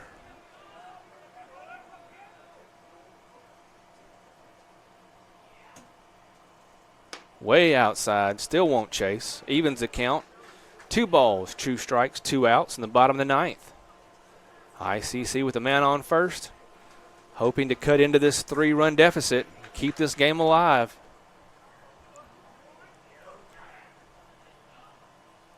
Swing and a miss there by Collier, and that is going to wrap it up for your 3rd out of the 9th inning.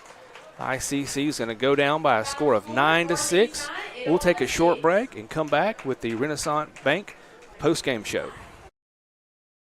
Kirk Herbstreit is a man of many talents, not only an athlete and a sportscaster, but also a skilled swordsman, a master chef. Needs more lavender. A wonder at word games. 2 tries, every time. But his true talent lies in the art of banking. With Renaissance Bank's great products, rewards, and easy-to-use online tools, every transaction is a masterpiece. You might refer to Kirk as a Renaissance man. But I call myself a Renaissance man. keep watching. Okay, where's the remote?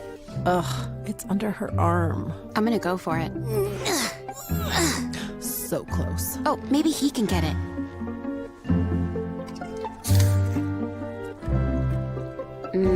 Guess not. I mean, can you blame him? We're delicious. Delicious and sugar-free. Delicious and caffeine-free. Yep. Anyway, about that remote. When injury knocks you out, Orthopedic Institute of North Mississippi will be there for you every step of the way. We are here to get you back. Back in the game. Back in motion.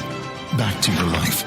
Our elite team of orthopedic specialists will work side by side with you, educating you about your treatment plan, utilizing advanced technology, and providing you with a successful path to recovery. Orthopedic Institute of North Mississippi. We will get you back.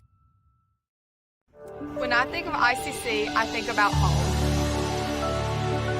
The moment I stepped on campus, I knew it was a perfect fit. It helped me find my true self. It has opened doors for me that I didn't even know existed. Everyone here wants you to succeed. I was able to get involved here and make a real difference. I've met my closest friends here. There's something for everyone to be involved with. I've gained skills to succeed in the workforce. It's been the best experience.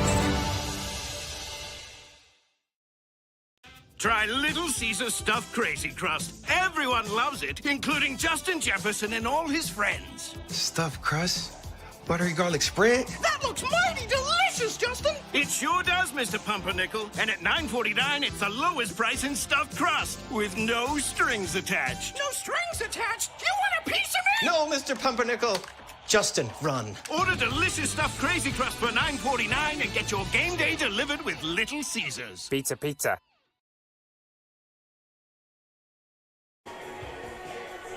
Welcome back, Indian fans, into the Renaissance Bank postgame report. Renaissance Bank offers you the best banking solutions for you. Renaissance Bank, understanding you. Find out why at renaissancebank.com. Well, unfortunately, ICC goes down in Game 1 to Northeast by a score of 9-6. We'll look at some stats and final lines brought to you by Orthopedic Institute of North Mississippi. Orthopedic Institute of Mississippi, helping you get back in the game. Visit OINMS.com. And so, Coach Kurt, can you give us some stats to wrap up this Game 1? Yes, the winning pitcher going to Northeast will be Curtis. As we said, he had a great start to the game. Both starting pitchers did. Thompson for us. I mean, Thompson went 5 innings, but Curtis went 6 innings, gave up 5 hits, 4 runs. They were all earned. Those over the 2 2-run home runs that Treadaway hit, and only 2 walks, 4 strikeouts. So he will get the win. Lipscomb came in the game, and he will actually get the loss with his 1 out that he got there in the start of the 6th inning when they scored their had 2 runs on that. So final line score for Northeast, they had 9 runs on 10 hits, no errors, which was a huge stat. ICC only 6 runs on the 9 hits, 3 errors. Of those 10 hits Northeast had, only 1 was extra base hit. That was that solo home run. Right, the solo home run they had. The solo home run they had there in the 9th inning by the Hall kid. The big stat line, I guess you would say, is the pitching for Itawamba. We had 5 walks and 6 hit batsmen, so 11 free runners put on base, which every time that give kudos to the Tigers of Northeast, every time that they got those freebies, that's when they would come up with those singles or sac flies, and they would manufacture runs. And then that, I guess the nail in the coffin, as you would say, was that big 3-run top of the 8th inning. That one really hurt to extend the lead and made it hard for the Indians to come back. But we know that they will be ready for Game 2, and they'll bring it there, because this rivalry it's always going to happen. Kind of the key to the game we talked about was limiting those free passes, and we had trouble with that. That's what we gave Northeast, a lot of free passes, and we did what we did with most of our hits were extra base hits, doubles, and home runs. It's just we didn't have enough, and Northeast did a great job with their pitchers of only giving us 3 walks on the day with 9 strikeouts, and that's a recipe for their success. Yeah, I think you've nailed the tail of the tape there. We did the They did the little things and took advantages of the things we gave them, and we did ours with power, but we just gave them too many opportunities, and they did exactly what they needed to do, was take advantage of those opportunities that were given to them. So those are your final stats, and final line brought to you by Orthopedic Institute of North Mississippi. Before we check out for the break here, we do want to recognize a Sam's Town Market star of the game. You can be the star of your next home-cooked meal by visiting Sam's Town Market in Mantachie. From locally sourced fruits and vegetables to imported specialty items, Sam's Town Market caters to a diverse range of tastes and preference. And, Coach, I'll listen to your advice and thoughts. I think I know who our ICC star of the game is going to be, but why don't you give me who you got there, Coach? Well, we are going to give kudos, like I said, to Samuel Curtis. To Everett Thompson for going 5 innings with that 4 hits, only giving up 3 runs, or one of them earned, and that's a quality start in a 9-inning game right there. But I think there's no doubt our leadoff hitter going 4 for 5, Jude Treadaway, with 2 home runs and then a single and a double. I mean, that's just he is seeing the ball right now and setting the pace for us. And if we can get the rest of our Indians on track, I think we'll be all right here for game 2. So Jude Treadaway, your second baseman and leadoff batter, is your Sam's Town Market star of the game. Make sure you head on up to see Sam and all the good folks in Mantachie and get yourself something to cook out here this week or this weekend, whatever works out for you. So we will take a short 20 to 30 minute break and come back for game 2 shortly after this.